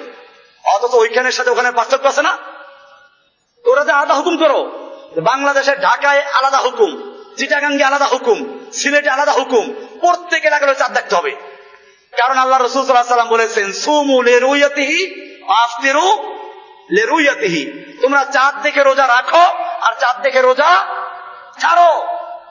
তোমরা চাঁদ দেখো, কাজে তোমরা ঢাকার লোকেরা চাঁদ দেখো, বরিশালে চাঁদ দেখো, ইন্ডিয়াতে চাঁদ দেখো, পাকিস্তানে চাঁদ দেখো, পাকিস্তানের মধ্যে আবার ইন্ডিয়ার মধ্যে আবার প্রদেশটা আলাদা হবে, জেলা আলাদা হবে, কক্সবাজার চাঁদ দেখো, পার্বত্য অঞ্চলে চাঁদ দেখো, সিলেটের চাঁদ দেখো। কেন? আল্লাহ রাসূল বলেছেন চাঁদ দেখে রোজা রাখো, চাঁদ দেখে রোজা ছাড়ো। খবরদার চাঁদ না দেখে রোজা রাখতে পারবি না। আপনারা কয়জনে চাঁদ দেখছেন এবার? চাঁদ দেখে রোজা রাখেন নাই, চাঁদ দেখে রোজা ছাড়েন নাই, কাজে একটা রোজা হয় নাই নাকি? কোন ফুকাহারা এটা বলেছেন? এটা বলেন নাই। বরং এই তোমরা বলতে কি বুঝায় তাহলে? তোমরা বলতে কি তাহলে? এখন আমাদের ওলামারা বলে তোমরা বলতে এক এক দেশের লোকেরা। আরে এটা পাইলে কোথায়? তোমরা বলতে আল্লাহ রাসূল সাল্লাল্লাহু আলাইহি ওয়াসাল্লাম বলেছেন তোমরা চাঁদ দেখে রোজা রাখো, তোমরা চাঁদ দেখে রোজা রাখো। তার মানে গোটা মুসলিম উম্মার তোমরা বলতে কিছু লোকেরা যদি চাঁদ দেখে তার রোজা রাখা শুরু করে দাও। আর তোমাদের কিছু লোকেরা যে পৃথিবীর যে কোনো প্রান্তে ঈদের চাঁদ দেখে সবাই ঈদ করো। সহজ সমাধান হয়ে গেল না? এই ছিল আল্লাহ নবীর হুকুম। এটা ছিল আবু হানিফার বক্তব্য। আমি বলছিলাম আবু হানিফার বক্তব্য এইটা, এবং এটাই যুক্তিসঙ্গত। এটা হলে মুসলিম উম্মার মধ্যে আর 3 দিন ঈদ করা লাগে না। মুসলিম উম্মা অনেক দিন বঞ্চিত হয় না। আজকে যখনই আমরা বলি যে সারা দুনিয়াতে রোজা হবে একদিনে, ঈদ হবে একদিনে, তখন লোকেরা বলে তাহলে নামাজ তো আমরা এক সময় পড়ি না। আমি উত্তর দিলাম কি, যে নামাজ যেমন তুমি এক সময় পড়ো না, তোমার দেশে বসেও কি তুমি রোজা এক সময় রাখো এক সময় ছাড়ো? সময় যার যার মতো। আসল বিষয়টা হচ্ছে লোকগুলো জানে না, নামাজের সম্পর্ক হচ্ছে সূর্যের সাথে, আর রোজা ঈদের সম্পর্ক চাঁদের সাথে। আরো স্পষ্ট, দিন এবং তারিখ নির্ধারণ হয় চাঁদের মাধ্যমে, সময় নির্ধারণ হয় সূর্যের মাধ্যমে। আসুন, নামাজ রোজার সময়টা সম্পর্ক কার সাথে? নামাজ এবং রোজার সময়ের সম্পর্ক হচ্ছে সূর্যের সাথে। কেমনে দলিল নেন? আল্লাহ রাসূল সাল্লাল্লাহু আলাইহি ওয়াসাল্লাম যখন নামাজ শিক্ষা দিলেন, ফজরের নামাজ কোন সময় হবে? সুবে সাদেক, মানে সূর্যের কিরণ যখন পৃথিবীর বুকে চলে আসে তখন থেকে শুরু হয়ে সূর্য ডুবার উদয়ের আগ পর্যন্ত ফজরের নামাজের সম্পর্ক কার সাথে? সূর্যের সাথে। জোহরের নামাজ কখন হবে? সূর্য যখন পশ্চিমবঙ্গে ঢলে পড়বে তখন থেকে শুরু করে সূর্যের আলো যখন এক মেসাল চলে যাবে তখন। কার সাথে সম্পর্ক? আসরের নামাজ শুরু কখন হবে? ওই এক মেসালের পরের থেকে 2 মেসাল পর্যন্ত, ডুবার আগ পর্যন্ত। আসরের নামাজের সম্পর্ক কার সাথে? মাগরিবের নামাজের টাইম কখন হবে? সূর্য ডুবার পরের থেকে। এশার নামাজের টাইম কখন হবে? সূর্যের আলো যখন কি হয়ে যাবে? ডুবে যাবে। পশ্চিম আকাশের যখন কি হবে? ওই যে আভা যখন ডুবে যাবে। তাহলে বুঝে গেল নামাজের গোটা ওয়াক্তের সম্পর্ক কার সাথে? এবারে রোজার সময়ের সম্পর্ক কার সাথে দেখেন। আল্লাহ তাআলা বলছেন সুম্মা আতিম্মুস সিয়ামা ইলাল লাইল, তোমরা সিয়ামকে পূরণ করো। সুবে সাদেক কি বলা আছে? ফাকুলু ওয়াশরাবু, তোমরা খাও এবং পান করো, হাত্তা ইয়াতাবায়্যানা লাকুমুল খাইতুল আবিয়াদু মিনাল খাইতিল আসওয়াদি মিনাল ফজর, অর্থাৎ ফজর ওই যে সুবে সাদেক হওয়ার আগ পর্যন্ত এইখান থেকে তোমরা রোজা শুরু করো। সুম্মা আতিম্মুস সিয়াম, রোজা পূর্ণ করো কোন পর্যন্ত? ইলাল লাইল, রাত পর্যন্ত। তাহলে বুঝে গেল রোজার সময়ের সম্পর্ক কার সাথে? সূর্যের সাথে। আর দিন এবং তারিখের সম্পর্ক কার সাথে? চাঁদের সাথে। বিষয়টা ক্লিয়ার? তার মানে হচ্ছে তারিখ হবে পুরা দুনিয়াতে একটা। কয়টা? ইংরেজি তারিখ কয়টা হয়? বাংলা তারিখ কয়টা? তাহলে মুসলমানদের আরবি তারিখ কয়টা হবে? আচ্ছা, তারপরও যদি মানতে রাজি না হন তাহলে এবারে আমি আসবো। এই যে আরবি তারিখটার নাম কি বলে? হিজরি সন। আরবি তারিখের নামটা কি? হিজরি সন। হিজরত করেছিলাম কি বাংলাদেশের লোকেরা, সেই জন্য হিজরি সন হয়েছে? আমাদের নেতারা বা বাংলাদেশের জাতির জনক হিজরত করে পাকিস্তান গিয়েছিলেন যেদিন, সেদিন থেকে হিজরি সন গণনা শুরু হয়েছে। বিষয়টা এমন। অথবা জাতির ঘোষক, জনক বললে আবার ঘোষক না বললে আর কেউ না করে হইতে পারে। বোঝেন নাই কিছু? জনক আর কি? ঘোষক। ঘোষক যেদিন ঘোষণা করলেন সেদিন থেকে হিজরি সন গণনা করা হয়েছে। বিষয়টা এমন, বাংলাদেশের কোন বুজুর্গ যেদিন আত্মপ্রকাশ করেছেন সেদিন থেকে হিজরতের সন ঘোষণা করা হয়েছে। বিষয়টা এরকম, হিজরি সনটা ঘোষণা করা হয়েছে কোন দিন থেকে? আল্লাহর নবী মুহাম্মদ সাল্লাল্লাহু আলাইহি সাল্লাম মক্কা থেকে হিজরত করে মদিনায় গিয়েছিলেন, ওই সময় থেকে হিজরি সন গণনা শুরু হয়। তাহলে হিজরি সনের তারিখটা কি ওইটার সাথে সম্পর্ক রেখে হবে না বাংলাদেশে হবে? যারা বাংলাদেশের হিজরি সন গণে তারা কি করে?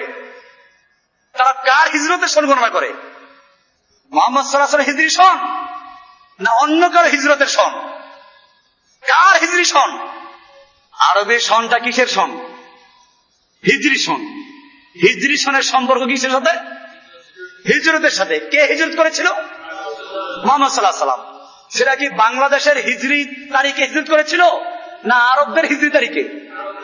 আপনি কোনটা মানতেছেন? এরপরে আসুন, আরাফাতের ময়দানের হাজিরা 9 তারিখে যখন আরাফাতের ময়দান অবস্থান করে, সেই সময় অন্যদের জন্য, গায়রে হাজিদের জন্য রোজা রাখা অনেক সওয়াবের কাজ। আমার সিয়ামের বইয়ের মধ্যে লেখা আছে, দলিলগুলো আর লেখেন, হাদিসে দলিল দেওয়া আছে। এখন আরাফাতের ময়দানে যেদিন অবস্থান করে 9 তারিখ, জিলহজ মাসের 9 তারিখ, রোজা রাখা সবার জন্য ফজিলতের বিষয়। এখন বাংলাদেশের মানুষেরা কোন দেশের 9 তারিখে রোজা রাখবে? সৌদি আরবের জিলহজ মাসের 9 তারিখে না বাংলাদেশের জিলহজ মাসের 9 তারিখে? যদি বলেন সৌদি আরবের বাংলাদেশ জিলহজ মাসের 9 তারিখে, তাহলে তো ভাইজান বাংলাদেশের 9 তারিখ হয় নাই, আপনি কিসের আরাফাতের দিন রোজা রাখতেছেন? আর যদি বলেন আমি বাংলাদেশের জিলহজ মাসের 9 তারিখে রোজা রাখবো, তাহলে ওই সময় মেহরবানি করে দেখবেন আরাফাতের ময়দানে হাজী সাহেব থাকা দূরের কথা, কুত্তাগুলোও চলে গেছে, কুত্তাগুলোও নাই ওখানে, ওখানে খাওয়ান পাইবেন এখন। আর আরাফাতের ময়দানে কারো বাড়ি করো না, এই যে কুত্তরে খাওয়াইবে, সব চলে গেছে ওখান থেকে। তাহলে এই যে আপনি আরাফাতের দিন রোজা রাখবেন, কোন আরাফাতের দিন? জিলহজ মাসের প্রথম 10 দিন এবং রাতের অনেক ফজিলত, রাতে ইবাদত করো, দিনে রোজা রাখো। কোন 10 দিন? বাংলাদেশের জিলহজ মাসের 10 দিন না ওইখানের প্রথম 10 দিন? এরপরে যে আরো গন্ডগোল লাগাই দেই, তাহলে তো লাগবে মারাত্মক গন্ডগোল। হাদিসটা যদিও দুর্বল, কিন্তু বলা আছে যে কিয়ামত হবে জিলহজ মুহররম মাসের 10 তারিখ আশুরার দিনে, জুমার দিন হবে। তো মুহররম মাসের আশুরার দিন 10 তারিখ হবে।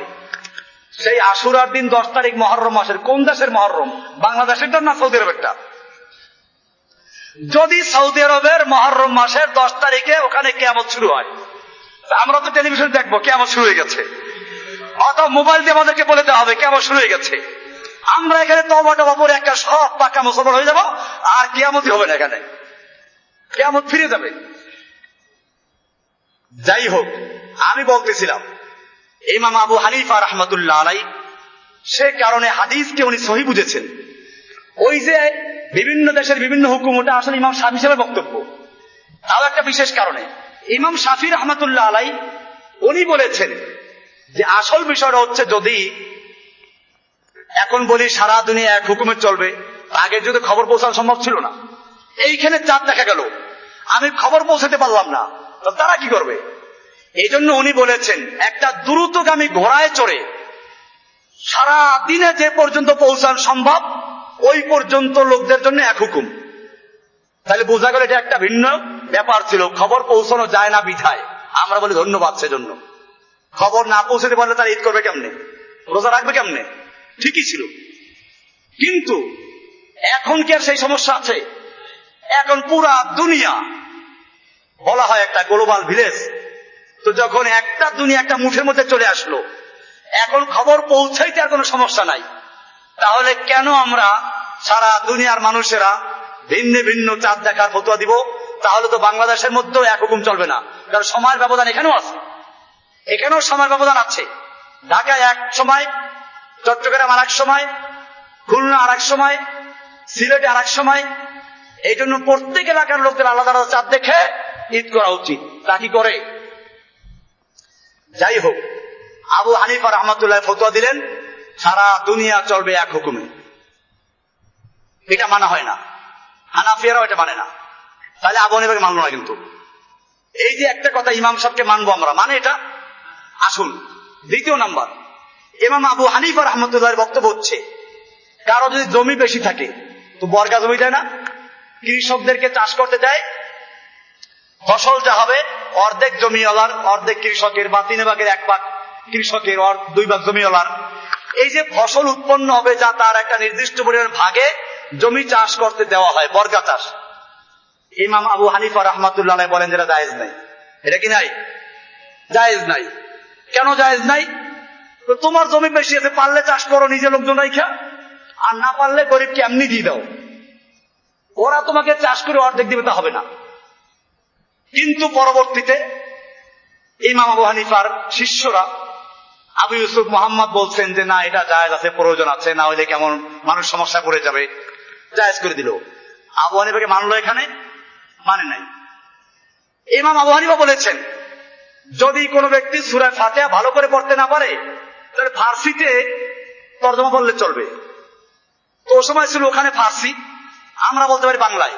তাই বাংলায় আমি দাঁড়াইয়া, বা যে ভালো করে সূরা ফাতিহা পড়তে পারেন আরবিতে, সে বলবে প্রশংসা সবই কেবল তোমারই। নজরুলের কবিতা আছে না, সূরা ফাতিহার অনুবাদ, এইটা পড়ে দিল, নামাজ হয়ে যাবে। অথচ হানাফি মাযহাব অনুযায়ী নামাজ হবে না। এটাকে আবু হানিফার মত মানা হলো। এইরকম ভাবে অনেক বিষয় আছে যেখানে আবু হানিফার মতকে হানাফিয়ারাও মানে নাই।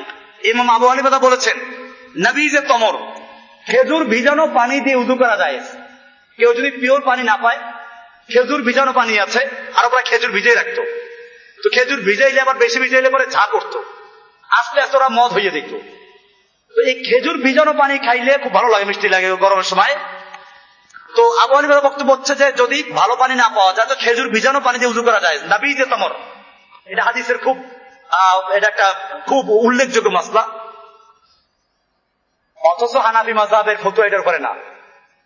তাহলে আমি অনেকগুলো দেখাবো যে ইমাম আবু হানিফা রাহমাতুল্লাহ আলাইহি যেটা বলেছেন, হানাফিরা ওইটাকে মানে না, বরং সেক্ষেত্রে মানে আবু ইউসুফের বক্তব্য, নাহলে মুহাম্মাদের বক্তব্য, নাহলে জুফারের বক্তব্য।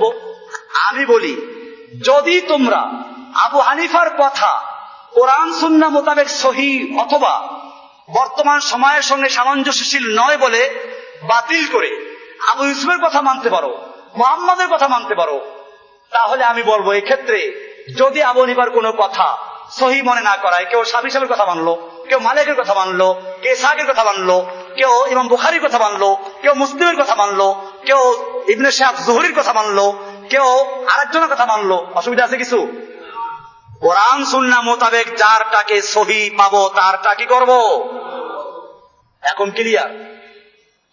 এই হিসেবে যারা ইজতিহাদ করেছেন, কোন ফেরকা তৈরি করা যাবে না। হানাফি, শাফি, হাম্বলি মাযহাব, কোন মাযহাব এটা সাপোর্ট করা যাবে না, দল তৈরি করা যাবে না। আবু হানিফা রাহমাতুল্লাহ নিজেও বলেন না আমার নামে একটা মাযহাব তৈরি করো। আবু হানিফা নিজে কি কোন মাযহাবের ছিলেন? কোন মাযহাবের ছিলেন? কারণ তার নামের উপরে মাযহাব তৈরি করা হয়েছে, উনি তো মাযহাব তৈরি করেন নাই। ইমাম শাফি সাহেব কোন মাযহাবের ছিলেন? ইমাম মালিক রাহমাতুল্লাহ কোন মাযহাবের ছিলেন? ইমাম আহমদ বিন হাম্বল কোন মাযহাবের ছিলেন? ওনারা যেই মাযহাবের ছিলেন আমরা সেই মাযহাবের লোক, মানে মুসলিম। মানে কি? আমরা ইমাম আবু হানিফাকে শ্রদ্ধা করি। খুব খেয়াল রাখবেন, আমি এটা আমাদের ভাইদেরকে পরিষ্কার বলি, আপনারা খুব না বুঝে বাড়াবাড়ি করেন। ইমাম আবু হানিফার কোনো দোষ নাই, কারণ যে লোকটা ইজতিহাদ করে গেছেন, যে লোকটা তারপরে বলেছেন যে আমরা যা বললাম আমাদের কথা যদি কোরআন সুন্নাহ মোতাবেক হয় পালন করো, কোরআন সুন্নাহ মোতাবেক না হলে ফারমুহা বিহাযিহিল জিদার, তোমরা আমাদের কথা ওই দেওয়ালে ছুঁড়ে মারো। যে লোকটা এত স্পষ্ট বলে দিল ইযা সাহহাল হাদিস ফাহুয়া মাযহাবি, যখন কোন হাদিস সহিহ বলে প্রমাণিত হবে ওটাই আমার মাযহাব। যে লোকটা এত বলল যে লা ইয়াজুযু লিআহাদিন আন ইফতিয়া বিকাউলিনা হাত্তা ইয়ালামা মিন আইনা আখাযনাহু, কোন মুফতির জন্য জায়েজ হবে না, বৈধ হবে না আমার কথা দিয়ে ফতোয়া দেওয়া যতক্ষণ না সে জানবে আমি কোরআন হাদিসের কোন সূত্র থেকে এটা গ্রহণ করেছি। এরপর আমরা তাদের দোষ দিব? দোষ তো তাদের যারা টেনে হেঁচড়ে মোচড়াইয়া দুমড়াইয়া ঘুরাইয়া ফিরাইয়া যেমনি হোক মাযহাবের মধ্যে আনতেই হবে, মাসলাক সাবিত করা নাহি বনেগা। আমাদের এই ভারতবর্ষের মুসলমানদের অবস্থা কি? আমি এটাকে বলি একটা দেশীয় গাছগাছরায় তৈরি একটা ভেষজ হালুয়া। এটা কি? শক্তিবর্ধক হালুয়া, হাব্বে মুকাফফি।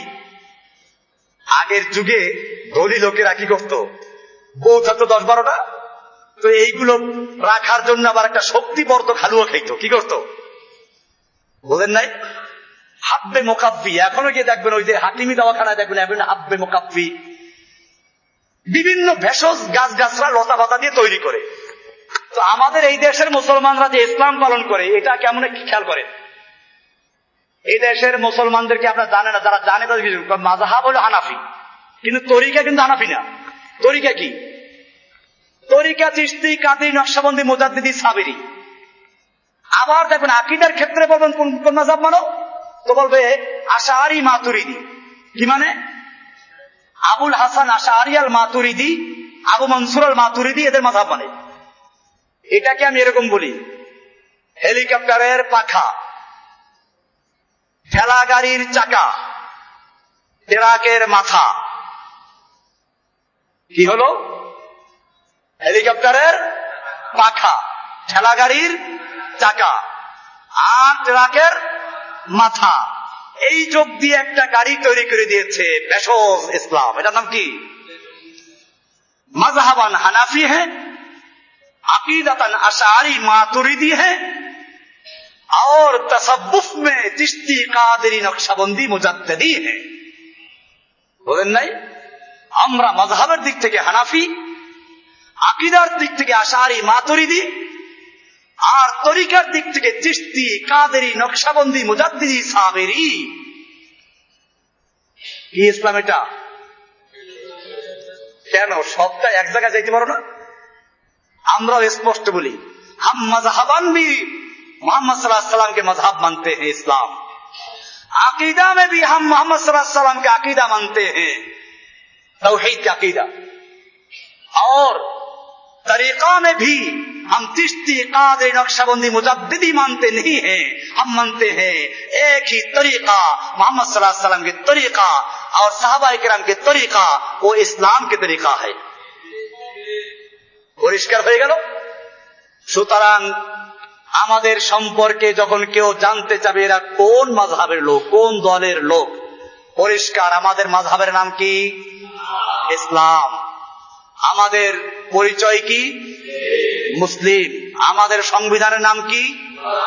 কোরআন এবং সুন্নাহ, সহিহ সুন্নাহ। খালি কোরআন না, কোরআনের ব্যাখ্যাই তো সুন্নাহ, কোরআন সুন্নাহ। এরপরে আমাদের আদর্শ কারা? রাসূল সাল্লাল্লাহু আলাইহি ওয়াসাল্লাম, নবীরা, রাসূল সাল্লাল্লাহু মুহাম্মদ সাল্লাল্লাহু আলাইহি ওয়াসাল্লাম। আমরা মুহাম্মদ সাল্লাল্লাহু আলাইহি ওয়াসাল্লাম আদর্শ ফলো করি যেভাবে সাহাবায়ে কেরাম ফলো করেছিলেন। কথা ক্লিয়ার? এর বাইরে আমাদের কোনো কি নাই। এই জন্য প্রশ্ন যে করেছেন আশা করি ক্লিয়ার হয়ে গেছেন। একদিকে প্রশ্ন উত্তর হয়ে গেছে, আর একদিকে আমার দার্স চলতেছিল যেটা যে মুজতাহিদ মুফতি ইজতিহাদ করে যদি ভুল করে, এখন আসুন ইজতিহাদ করে ভুলও করতে পারে, আমি সেটা ক্লিয়ার করেছি, ভুল করতে পারে। ইমামরা যে ফতোয়া দিয়েছেন সব যে সঠিক তা না, কিন্তু এখন এখানে কি করবেন? এইখানে খুব সাবধান। এইখানে এসে আমরা বলি ইমামরা কেউ আমিন জোরে বলতে বলেছেন, কেউ আস্তে বলতে বলেছেন, সহি একটাই। কেউ রাফুল ইয়াদাইন করা মুস্তাহাব বলেছেন, কেউ না বলা মুস্তাহাব বলেছেন, হাদিসে করার কথা আছে। এখন ওনারা কিছু দলিলের কারণে কেউ বলেছেন না রাফুল ইয়াদাইন শুধু তাকবীরে তাহরিমার সময় থাকবে আর থাকবে না। এইগুলো ইজতিহাদি মাসালা। এগুলো কি? ইজতিহাদ করে যদি কেউ ভুলও করে তাকে কাফের বলা যাবে? যারা কাফের বলতেছে এটা পরিষ্কার খারিজদের কাজে রাখে যা। সুতরাং এই রাফুল ইয়াদাইন না করলে, আমিন জোরে না বললে কাফের হয়ে যায়। এই ফতোয়াগুলো আমাদের সমাজে যারা ছড়াচ্ছে এদের সঙ্গে আমার কোনো সম্পর্ক নাই, আমি পরিষ্কার করে দিচ্ছি। আমি এদেরকে বরং মনে করি এরা সবচেয়ে জঘন্য খাওয়ারেজ। আসলাফদের মধ্যে কোন ব্যক্তি, মাযহাবী ইখতিলাফ তো আজকে শুরু হয় নাই, এই মাযহাবী ইখতিলাফ শুরু হয়েছে আগের থেকে, কিন্তু কেউ কি কোন আলেম কি ফতোয়া দিয়েছেন যারা মাযহাব মানেন নাই? ইমাম ইবনে তাইমিয়া বলেন, ইবনুল কাইয়িম জওজি বলেন, সালাফি আলেম যারা ছিল তারাও কি আবু হানিফাকে কাফের বলেছে?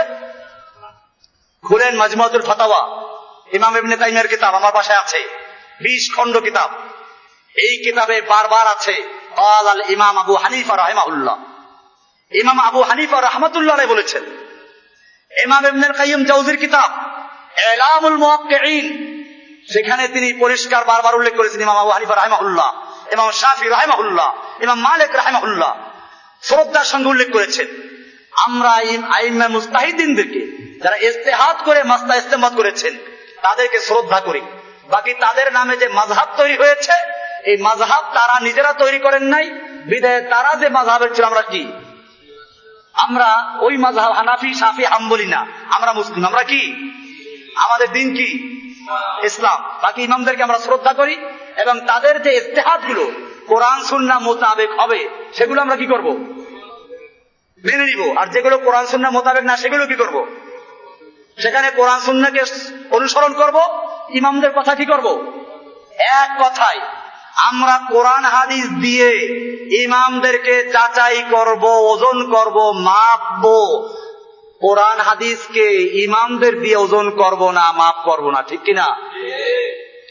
কোরআন হাদিস দিয়ে যে কোনো আলেম যে কোনো ইমামদেরকে ওজন করব কি দিয়ে, কোরআন এবং সুন্নাহ হাদিসের সাথে যে ইমামের কথা এবং কাজ মিলবে তাকে মানব। আর যে ইমামের কথা কাজ কোরআন সুন্নাহ মোতাবেক মিলবে না, সেক্ষেত্রে যদি বিষয়টা ইজতিহাদি হয়ে থাকে, আমরা বিষয়টা বলে ইজতিহাদ করে তিনি ভুল করেছেন, এজন্য তিনি আল্লাহর কাছে আজর পাবেন, কিন্তু আমরা সেটা অনুসরণ করব না। ক্লিয়ার হয়ে গেল বিষয়টা? ইজতিহাদ করে ভুল করেছেন, আমরা তারে কাফের বলবো? কাফের বলবো না, বরং তারে বলবো ভুল করেছেন। এই কারণে তিনি হয়তো আল্লাহর কাছে একটা আজর পাবেন যদি সহি চেষ্টা করে থাকেন।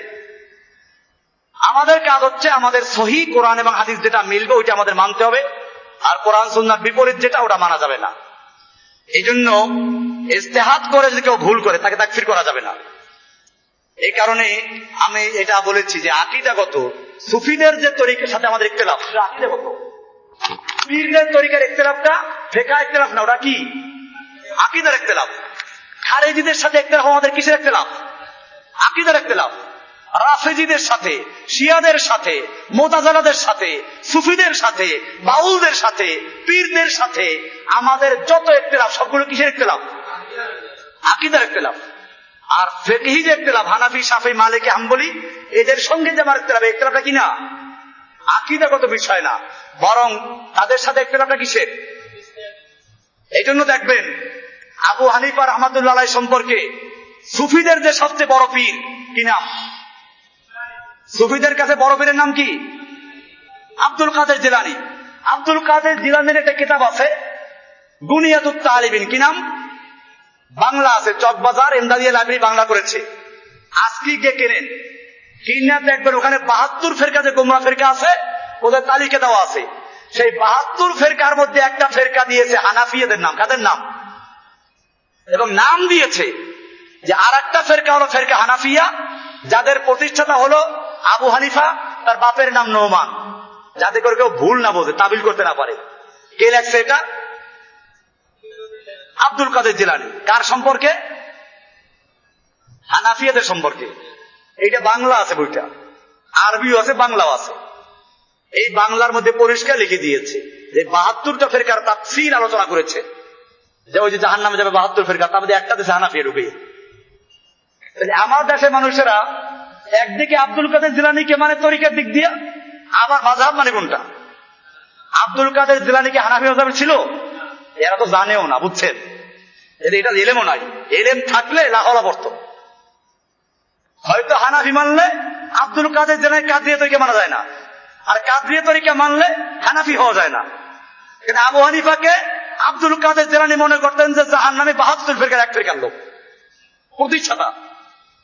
তাহলে কোন ব্যক্তি যদি আব্দুল কাদের জিলানীকে মানে, সে আবু হানিফাকে মানবে? আসলে তো জানি না, এরা জানে না। আপনারা এই বুনিয়াতুত তালিবিন কিতাবটা খুলে দেখাই দেবে সবাইকে, যেটা তোমাদের অনুবাদ করা। অনুবাদও করছে ওরাই, বাংলা অনুবাদ করছে ওরাই, আমরা করি নাই। আরবিতেও আছে, সবার ঘরে ঘরে আছে সুফিদের যারা একটু আলেম। বুনিয়াতুত তালিবিন কিতাবের নাম কি? তালিবিন, বুনিয়াতুত তালিবিন। যাই হোক, আমরা আবু হানিফাকে একেবারে জাহান্নামী ফেরকা মনে করি না, কোন ইমাম কি না। ইমামদের বিষয়টাকে আমরা ধরি, তারা মুজতাহিদ ছিলেন। কি ছিলেন? আইম্মায়ে মুজতাহিদ, ইজতিহাদ করেছেন। তাদের নামে লোকেরা বাড়াবাড়ি করেছে। ফতুয়ায় স্বামী একটা আছে মাশাআল্লাহ, সেইখানে ইমাম আবু হানিফার ফজিলত লিখতে গিয়ে ফতুয়ায় স্বামী হানাফি মাযহাবের একটা গুরুত্বপূর্ণ বইয়ের নাম, অনেক খণ্ড, এবং ফতুয়ায় স্বামীতে আছে বললে একেবারে ঠান্ডা হয়ে যায়। এই ফতুয়ায় স্বামীর প্রথম খণ্ডে লেখা আছে ইমাম আবু হানিফা রাহমাতুল্লাহ আলাইহি আল্লাহ তাআলাকে 99 বার স্বপ্নে দেখেছেন। ভালো কথা, দেখছেন, অসুবিধা নাই। এরপরে তিনি মনে মনে চিন্তা করলেন, যদি এরপরে 100তম বার সেঞ্চুরি করতে পারতাম আর কি, যে 100 বার দেখতে পারতাম, তাহলে আল্লাহর কাছে জিজ্ঞেস করতাম যে পরকালে কেমনে নাজাত পাওয়া যাবে। এই চিন্তা করতে করতে ঘুমাই পড়লেন। রাতের বেলায় স্বপ্নে দেখেন তিনি কাবা শরীফের মধ্যে অবস্থান করছেন। কোথায়? নাটক আর কি, স্বপ্নের গুরুত্ব বোধ এরকমই লিখতে হয়। তিনি কাবার মধ্যে শুয়ে আছেন। এই সময় তিনি দেখেন আল্লাহ তাআলাকে সবচেয়ে ভালো সুরত দেখেছেন। তখন আল্লাহকে জিজ্ঞেস করলেন যে আল্লাহ, আমরা নাজাত পাবো কি করে? তখন আল্লাহ তাআলা একটা দোয়া শিখিয়ে দেয়। সে দোয়াটা লম্বা দোয়া আছে, ওই ফতুয়া স্বামীর প্রথম খণ্ডে আছে। ওই দোয়াটা পড়লে নাজাত পাওয়া যাবে। এখন আমি জিজ্ঞেস করতে চাই, এই যে দোয়াটা পড়লে নাজাত পাওয়া যাবে, এর আগে আল্লাহ রাসূল সাল্লাল্লাহু আলাইহি ওয়াসাল্লাম তাহলে কি সমাধান দিয়ে যান নাই? তাহলে ইসলাম মোকাম্মল হয় নাই? তাহলে আল্লাহ তাআলা নাউযুবিল্লাহ কোরআনে বলেছেন আলিয়ামা আকমালতু লাকুম দীন, এটা ভুল বলছেন নাউযুবিল্লাহ। আল্লাহ বলছেন আজকে তোমাদের জন্য তোমাদের দিনকে মোকাম্মল করে দিয়েছি। আর এখানে আবু হানিফার স্বপ্নের মাধ্যমে কি হচ্ছে? দিন মোকাম্মল হচ্ছে। আল্লাহর নবী সাল্লাল্লাহু আলাইহি ওয়াসাল্লাম পরিষ্কার হাদিসে আছে, সাহাবীরা জিজ্ঞেস করেছেন ইয়া রাসূলুল্লাহ মান নাজাত, আমরা কি করে নাজাত পাবো, কি করলে নাজাত পাবো? আল্লাহর রাসূল সাল্লাল্লাহু আলাইহি ওয়াসাল্লাম পরিষ্কার বলেছেন আল কালিমাতুল্লাতি আরাস্তুহা আলা আম্মি, আমি আমার চাচার কাছে যে কালেমাটা উপস্থাপন করেছিলাম, তার মানে কি আশহাদু লা ইলাহা, এইটা যে সাক্ষী দিবে সেই জান্নাতে চলে যাবে। তাহলে এটা আল্লাহ রাসূল বলে গেছেন না? এরপরে আবার কি একটা দোয়া পড়লে জান্নাত যাবে না, কোন বিষয় আছে নাকি? এগুলো কি? এই জন্য আমরা বলি এইরকম যত আজগুবি কাহিনী ইমামদের নামে তৈরি করা হয়েছে আমরা সেগুলো মানি না। সোজা কথা। ইমাম আবু হানিফা রাহমাতুল্লাহ আলাইহি এশার নামাজ উযু দিয়ে ফজরের নামাজ পড়েছেন 40 বছর পর্যন্ত। আমি বলবো যে আমি তাকে দেখিও নাই, জানি না, শুনিও নাই, সহি কোনো সনদ নাই, সনদ তাকে দেখতাম যাচাই বাছাই করে। কিন্তু আল্লাহর নবী সাল্লাল্লাহু আলাইহি ওয়াসাল্লাম কি 40 বছর এশার নামাজ উযু দিয়ে কি ফজর পড়েছেন? কোন দলিল আছে? কোন সাহাবীর এরকম রিওয়ায়াত আছে? তাহলে কি হবে? এই যে কাহিনীগুলো তৈরি করেছে লোকেরা, আমরা এগুলো সম্পর্কে কোরআন হাদিসের সাথে মিলেই দেখবো। সোজা কথা। আমরা কোন ইমামকে মানতে গিয়ে গুলু করবো না, বাড়াবাড়ি নাই, কোন ছাড়াছাড়ির মধ্যে নাই। আমরা প্রত্যেকটা আলেমকে, ইমামকে একজন শিক্ষক, একজন ওস্তাদের মতো মনে করি। এখন কোরআন হাদিস আমরা পড়ি যাদের কাছে, তারা যদি কোরআন সুন্নাহর বাইরে কথা বলে মানবো? ঠিক এরকম আমরা ইমাম আবু হানিফা বলেন, শাফি বলেন, মালিক বলেন, আহমদ বিন হাম্বল বলেন, ইমাম বুখারী বলেন, মুসলিম বলেন, তিরমিজি, নাসাই, ইবনে কাসির, ইবনে মাজাহ, এরকম ভাবে আবু দাউদ, আরো যত মুহাদ্দিস, মুফাক্কির, মুহাদ্দিস, ফুকাহা যত আছে সবাইকে আমরা ধরবো উস্তাদ। কি ধরবো? কোরআন সুন্নাহ মোতাবেক যতটুকু সহিহ অতটুকু মানবো। সেটা ওনাদের মানার কারণে না, বরং কাকে মানার কারণে? আল্লাহ এবং আল্লাহর রাসূলকে মানার কারণে। কথা ক্লিয়ার? ওনাদেরকে না। আর ওনাদের যে কথাগুলো কোরআন সুন্নাহ মোতাবেক মিলবে না তা মানবো না, কারণ আমরা মানি কাকে? আল্লাহর রাসূলকে। বিষয়টা ক্লিয়ার হয়ে গেছে? এজন্য আজকে যে বিষয়টা ছিল যে মানুষকে তাকফির করা হয় 4 কারণে, সর্বশেষ ছিল মুস্তাহিদ মুখতি, ইজতিহাদ করে কেউ ভুল করেছে, এই ইজতিহাদ করে ভুল করলে তাদেরকে তাকফির করা যাবে না। যেমন আমি দেখাইলাম যে ফিকহের মাসলায় অনেক মাসলা আমরা এখন দেখি হাদিস অনুযায়ী ভুল আছে, আমরা যারা ভুল করেছে তাদেরকে তাকফির করব না, ঠিক আছে? বা এখনো যারা ওই দলিলের ভিত্তির কারণে তারা ওই দলিলগুলো এখনো আলোচনা করে, ওই দলিলগুলোর ভিত্তিতে তারা আমল করতেছে, আমরা তাদের কাফের বলবো না। আমরা বলতে পারি যে সে ভুলের মধ্যে আছে, কাফের বলবো না। ফিকহের মাসলা নিয়ে এই তাকফির করা, আমি আপনাদেরকে বলতে চাই আজকে সারা দুনিয়াতে আফগানিস্তানে পাকিস্তানে যারা জেহাদ করছে, আমার কাছে রিপোর্ট আছে, আপনারা বাস্তব দেখেন না মিডিয়ার মাধ্যমে, যারা জেহাদ করছে বেশিরভাগ হানাফি মাযহাবের লোক। আসলে কিসের লোক? আফগানিস্তানের লোক কিসের লোক? হানাফি মাযহাবের লোক। পাকিস্তানের লোক কিসের লোক? পাকিস্তানের কাবাইলি এলাকা, সরহাদ এলাকা, সুবাই এলাকা, এইসব এলাকার লোকেরা জেহাদের মতো একটা গুরুত্বপূর্ণ ফরজ কাজ করছে। তারা কোন মাযহাবের লোক? হানাফি মাযহাব সব পাইকারি কাফের বলে দিল না, আমরা এটা করব না। আমরা মাযহাবী বিষয়গুলোকে কাছে যাব, মাযহাবীদের সঙ্গে আমরা কাছে মিলবো। কারণ ফিকহের ইখতিলাফটা আকীদার উপর ভিত্তি করে নয়, বরং কিসের উপরে? ইজতিহাদের উপরে ভিত্তি করে। ইজতিহাদ, একটা হাদিসকে গবেষণা করতে গিয়ে, মাসলা বের করতে গিয়ে, হাদিসটা সহিহ কোনটা এটা যাচাই বাছাই করতে গিয়ে ইজতিহাদ করে বের করেছেন। কাজে ইজতিহাদি মাসলার মধ্যে কোনো ভুল হলে সেই জন্য আমরা তাদের কি বলবো না, কাফের বলা যাবে না। এটা আমাদের খেয়াল রাখতে হবে। এরপরে আমরা এই জন্য আলোচনা করছি, কোন মুসলিমকে আমরা কাফের বলবো না, আবার কোন কাফেরকে আমরা কি করবো না, মুসলিম বলবো না। সে আলোচনা আজকে ছিল। আলোচনার মধ্যে অনেক গুরুত্বপূর্ণ বিষয় আসছে, যেটা আমাদের জন্য খুবই জরুরি। প্রত্যেকটা দায়ী যারা নিজেরা সহিহ মানতে চায় এবং সহিহ পথে চলতে চায়, মানুষকে দাওয়াত দিতে চায়, তাদের জন্য মান্য করা জরুরি। ইতিমধ্যেই আমাদের মধ্যেই ঢুকে গেছে অনেক লোক যারা পরিষ্কার খাওয়ারিজ। ওই যে বাড্ডার থেকে একটা লোক আসছে ইকবাল, তারপরে নাফিস, এরা আমাকে পর্যন্ত কাফের ফতোয়া দেয়। আমি বারবার এই জন্য নতুন করে ঘোষণা দেয়, আশহাদু আল্লা ইলাহা, আপনাদের সামনে আবার ঘোষণা দিচ্ছি, আজকেও ঈমান তাজা করতে নতুন করে নবায়ন করতেছি। আমি আজকের থেকে আবার ঘোষণা করলাম যে আমি কোরআন হাদিস অনুযায়ী আল্লাহকে মানি, আল্লাহ রসুলকে মানি। আশহাদু আল্লা ইলাহা ইল্লাল্লাহ, এক আল্লাহ ছাড়া আর কোন আমার ইলাহ নাই, কোন মাবুদ নাই। আমি কারো হুকুম মানি না, কারো শাসন মানি না, কারো বিধান মানি না। ইল্লাল্লাহ মানে কি? আশহাদু আন্না মুহাম্মাদান আবদুহু ওয়া রাসূলুহু, আমি সাক্ষ্য দিচ্ছি যে মুহাম্মদ সাল্লাল্লাহু আলাইহি ওয়াসাল্লাম আল্লাহর বান্দা এবং রাসূল। আমি তার তরিকা, তার আদর্শ মানবো, এছাড়া আর কোন তরিকা নাই।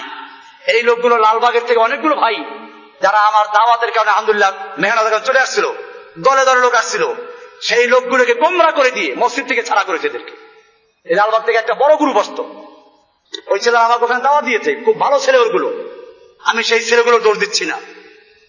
এই লোকগুলোকে গোমরা করেছে দুইটা লোক, একটা নাম ইকবাল আর একটা নাম কি নাফিস, এর সঙ্গে আর একটা আছে এখন যোগ হয়েছে আব্দুর রহমান। এই ফালতু পোলাপান গুলো না কোরআন পড়তে না আজ কিচ্ছু বলে না। ওদের কে তাল দিয়েছে? হানাফি মাযহাব সব কাফের, রফল ইদান না করলে কাফের, জসিম ভাই রফল ইদান করে না, আমিন জোরে বলে না, কাজে কাফের হয়ে গেছে। এই মাসলাকের কেউ যদি থাকো, যদি আমার কথা বুঝে এসে থাকে তওবা করো, আর যদি বুঝে এসে না থাকে তাহলে খবরদার এখানে আইসো না, ধরতে পারে জবাই দেবো কিন্তু আমি। এগুলোকে খাওয়ারেজ আমি আপনাদেরকে বলে দেই, এরকম যদি কাউকে পাওয়া যায়, একটা খারেজি এখানে বসে ফতোয়া দিচ্ছিল তাবলীগ আর কাফের, এবার তাবলীগ আমি কাফের বলছি? তাবলীগকে কাফের বলি আমি? আমরা কাফের বলতে কত সাবধানতা অবলম্বন করি। সে এখানে বসে লম্বা একটা ছেলে, ওই যে বাড্ডায় কি উত্তর থেকে আসতো, নাম জানি কি, আসাদ, আসছি তাবলীগ থেকে, সে 2 জমা পড়ছে, খুব মুয়াহিদ হয়ে গেছে, এখান দ্বারা যে তাবলীগ আর কাফের বলা শুরু করেছে। কয়েকদিন পর আমার কাছে খারিজি হইয়া উত্তরাতে যারা আছেন, এই আসাদ নামে একটা ছেলে, লম্বা ছেলে, সাবধান যাবেন এর থেকে, এরকম কয়েকটা খারিজি ধরা পড়ে গেছে। আমাদের মধ্যে গোয়েন্দা ঢুকিয়ে দেওয়া হয়েছে এদেরকে। এই লোকগুলো যারা আজকে একটা বড় উদ্দেশ্য নিয়ে বাংলাদেশে কাজ করছি, আমরা চাচ্ছি বাংলাদেশে একটা তাওহীদের বিপ্লব ঘটাতে, এবং সেজন্য কাজ চলছে। মুসলিমদেরকে ঐক্যবদ্ধ করতে, দলমত বাদ দিয়ে আমরা চাচ্ছি আল্লাহ রসুলের তরিকা এই দেশে দিন কায়েম করতে। এই কাজটা যারা করছি, এদেরকে বিতর্কিত করার জন্য, এদেরকে ধ্বংস করার জন্য, এদের মধ্যে বিচ্ছিন্নতা সৃষ্টি করার জন্য কিছু শয়তান কাজ করছে। সেই শয়তানগুলোর নাম এরকম, এটা প্রকাশ করে দিলাম এই জন্য, আল্লাহ তাআলা আবুল আহাবদেরকে প্রকাশ করে দেন নাই। আবার বলবো যে এই যে আমাকে নাম ধরে বললো যে গীবত হয়ে গেল। আরে বেলা, গীবত করা ফরজ। যদি কারো দ্বারা ইসলামের ক্ষতি হয়, তাদের নাম উল্লেখ করে দেওয়াটা কি? তাব্বাত ইয়াদা আবুল আহাব, আবুল আহাবের নাম উল্লেখ করা আছে না? তাব্বাত ইয়াদা আবি লাহাব। কেন আল্লাহ আবুল আহাবের নাম উল্লেখ করেছে কি জন্য? এটা আবুল আহাবের জীবদ্দশায়। এটা কি আল্লাহ তাআলা নাউযুবিল্লাহ গীবত করেন নাই? আল্লাহ তাআলা শয়তানের বিরুদ্ধে আলোচনা করেন নাই? ইবলিসের বিরুদ্ধে আলোচনা করেন নাই? নমরুদের বিরুদ্ধে, হামানের বিরুদ্ধে, ফেরাউনের বিরুদ্ধে আলোচনা করেন নাই? তাহলে বোঝা গেল ইসলামের ক্ষতি করে যারা ভিতর থেকে, এই লোকগুলোর ভণ্ডামি, তাদের মুখোশ উন্মোচন করে দেওয়া প্রত্যেকটা মুওয়াহিদ ইমামের দায়িত্ব।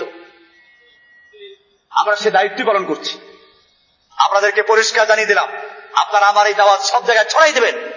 এই খাওয়ারেজ গুলোকে যেখানে পাও সেখানে থেকে শায়েস্তা করা জরুরি। আমরা ইসলামের দাওয়াত দিতে গিয়ে না বাড়াবাড়ির মধ্যে যাব, না সারাসারির মধ্যে যাব। ফিকহি মাসলা নিয়ে আমরা কোনো সময় কাউকে তাকফির করতে যাব না। রাসূল আযান না করলে কাফের, আমিন জোরে না বললে কাফের। এই সালাফিদের মধ্যে কিছু লোক আছে, আমি পরিষ্কার বলে দিই আজকে, এই বাংলাদেশে অনেক তাওহীদের দাওয়াত দেয়, বা সৌদি আরবে আছে, সৌদি আরব থেকে পড়াশোনা করে যারা এসেছে মদিনার থেকে, এরকম বড় বড় ইউনিভার্সিটি লেকচার আছে, টেলিভিশন ভাষণ দেয়, এরা তাওহীদের দাওয়াত দেয়। সেই তাওহীদ কোন পর্যন্ত জানেন?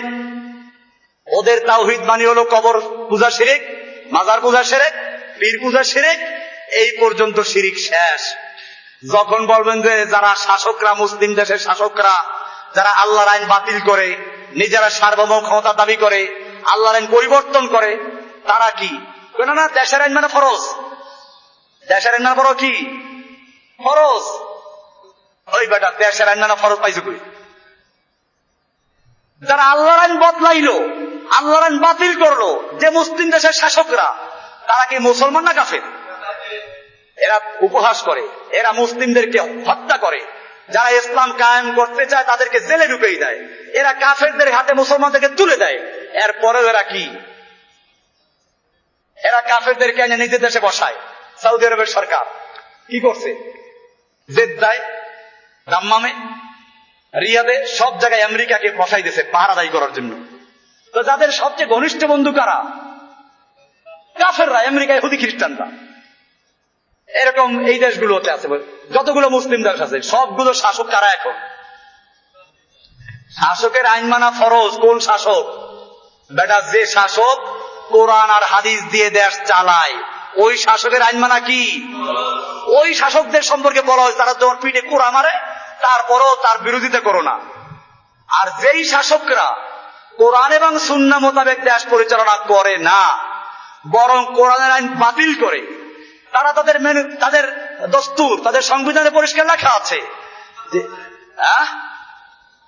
এই যে যারা আল্লাহর আইনকে বাতিল করে দিল, আল্লাহর আইনকে মিটিয়ে দিল, এবং তাদের সংবিধানের সাথে সাংঘর্ষিক যেটা ওইখানে আল্লাহটা বাতিল, সংবিধান ঠিক। এমনকি যদি সংবিধানের বিরুদ্ধে বলে তাহলে বলে রাষ্ট্রদ্রোহী। ওই বেটা, তোর সংবিধানের বিরুদ্ধে কথা বললে যদি রাষ্ট্রদ্রোহী হয়, আল্লাহর দেওয়া সংবিধানের বিরুদ্ধে বললে তাকে কি বলবো আমরা? আল্লাহদ্রোহী। তাহলে যারা আল্লাহদ্রোহী হয়ে গেল, তুই তাদেরকে হেফাজত করার জন্য যারা আল্লাহর কথা বলে তাদেরকে বলি রাষ্ট্রদ্রোহী। এই লোকগুলো কত বড় গোমরা আমি জানি না। আল্লাহ তাআলা একদম লোক সম্পর্কে বলেছেন, মাসালুল্লাযীনা হুম্মিলুত তাওরাতা কামাসালিল হিমার, যাদেরকে তাওরাত দেওয়া হয়েছিল ওরা হিমারের মতো, গাধার মতো। হিমার মানে কি? গাধার পিঠে যদি কোরআন শরীফ আর হাদিস শরীফ সব মিলিয়ে বহন করা হয়, বিজ্ঞানের বই চাপাই দেওয়া হয়, গাধায় কোনো জ্ঞান অর্জন করতে পারবে? ওর পিঠে ওই আলুর বস্তা দেওয়া যে কথা, আর কোরআন হাদিস আর বিজ্ঞানের বইয়ের বস্তা দেওয়া কি ঠিক? এরকম ভাবে এই আলেমগুলোকে আল্লাহ তাআলা কোরআনের ইলম দিয়েছিলেন, হাদিসের ইলম দিয়েছিলেন, যে মানুষকে তারা তাওহীদের দাওয়াত দিবে, জিহাদের দাওয়াত দিবে, শিরকের দাওয়াত, বিরুদ্ধে দাওয়াত দিবে। এই লোকগুলো কি করলো? শাসকদেরকে বাঁচাবার জন্য দুনিয়ার শাসকদের পা চাটাই গোলামি করে তারা বলে যে শাসকদের আইন মানা ফরজ। অথচ শাসকরা রাস্তার মোড়ে মোড়ে মূর্তি বানাচ্ছে, এরপরে তাদের আইন মানা যদি ফরজ হয়, তাহলে শাসকরা আইন করে দিয়েছে 21শে ফেব্রুয়ারি মূর্তির সামনে নগ্ন পায়ে যেতে হবে, ফুল চড়াতে হবে, মূর্তির সামনে নীরবে 1 মিনিট দাঁড়াতে হবে, করো গিয়া ফরজ, শাসকের আইন। ওই আলেম সাহেবদেরকে আপনারা প্রশ্ন করবেন যে ভাইজান, আমরা কি তাহলে শাসকের আইন মানতে গিয়ে, দেশের আইন মানতে গিয়ে 21শে ফেব্রুয়ারি শহীদ মিনারে ফুল দিব না? মূর্তির সামনে কি আমরা নীরবে দাঁড়াবো না? আমরা কি ওখানে গিয়ে নগ্ন পায়ে হাঁটবো না? আমরা কি দেশের আইন মানতে গিয়ে 1লা বৈশাখ আমরা কি করবো? পান্তা ভাত খেতে যাবো না? মেয়েদের হাতে পান্তা ভাত খাবো না? আমরা কি দেশের আইন মানতে গিয়ে নেতা নেত্রীদের সাথে একসাথে বসবো না?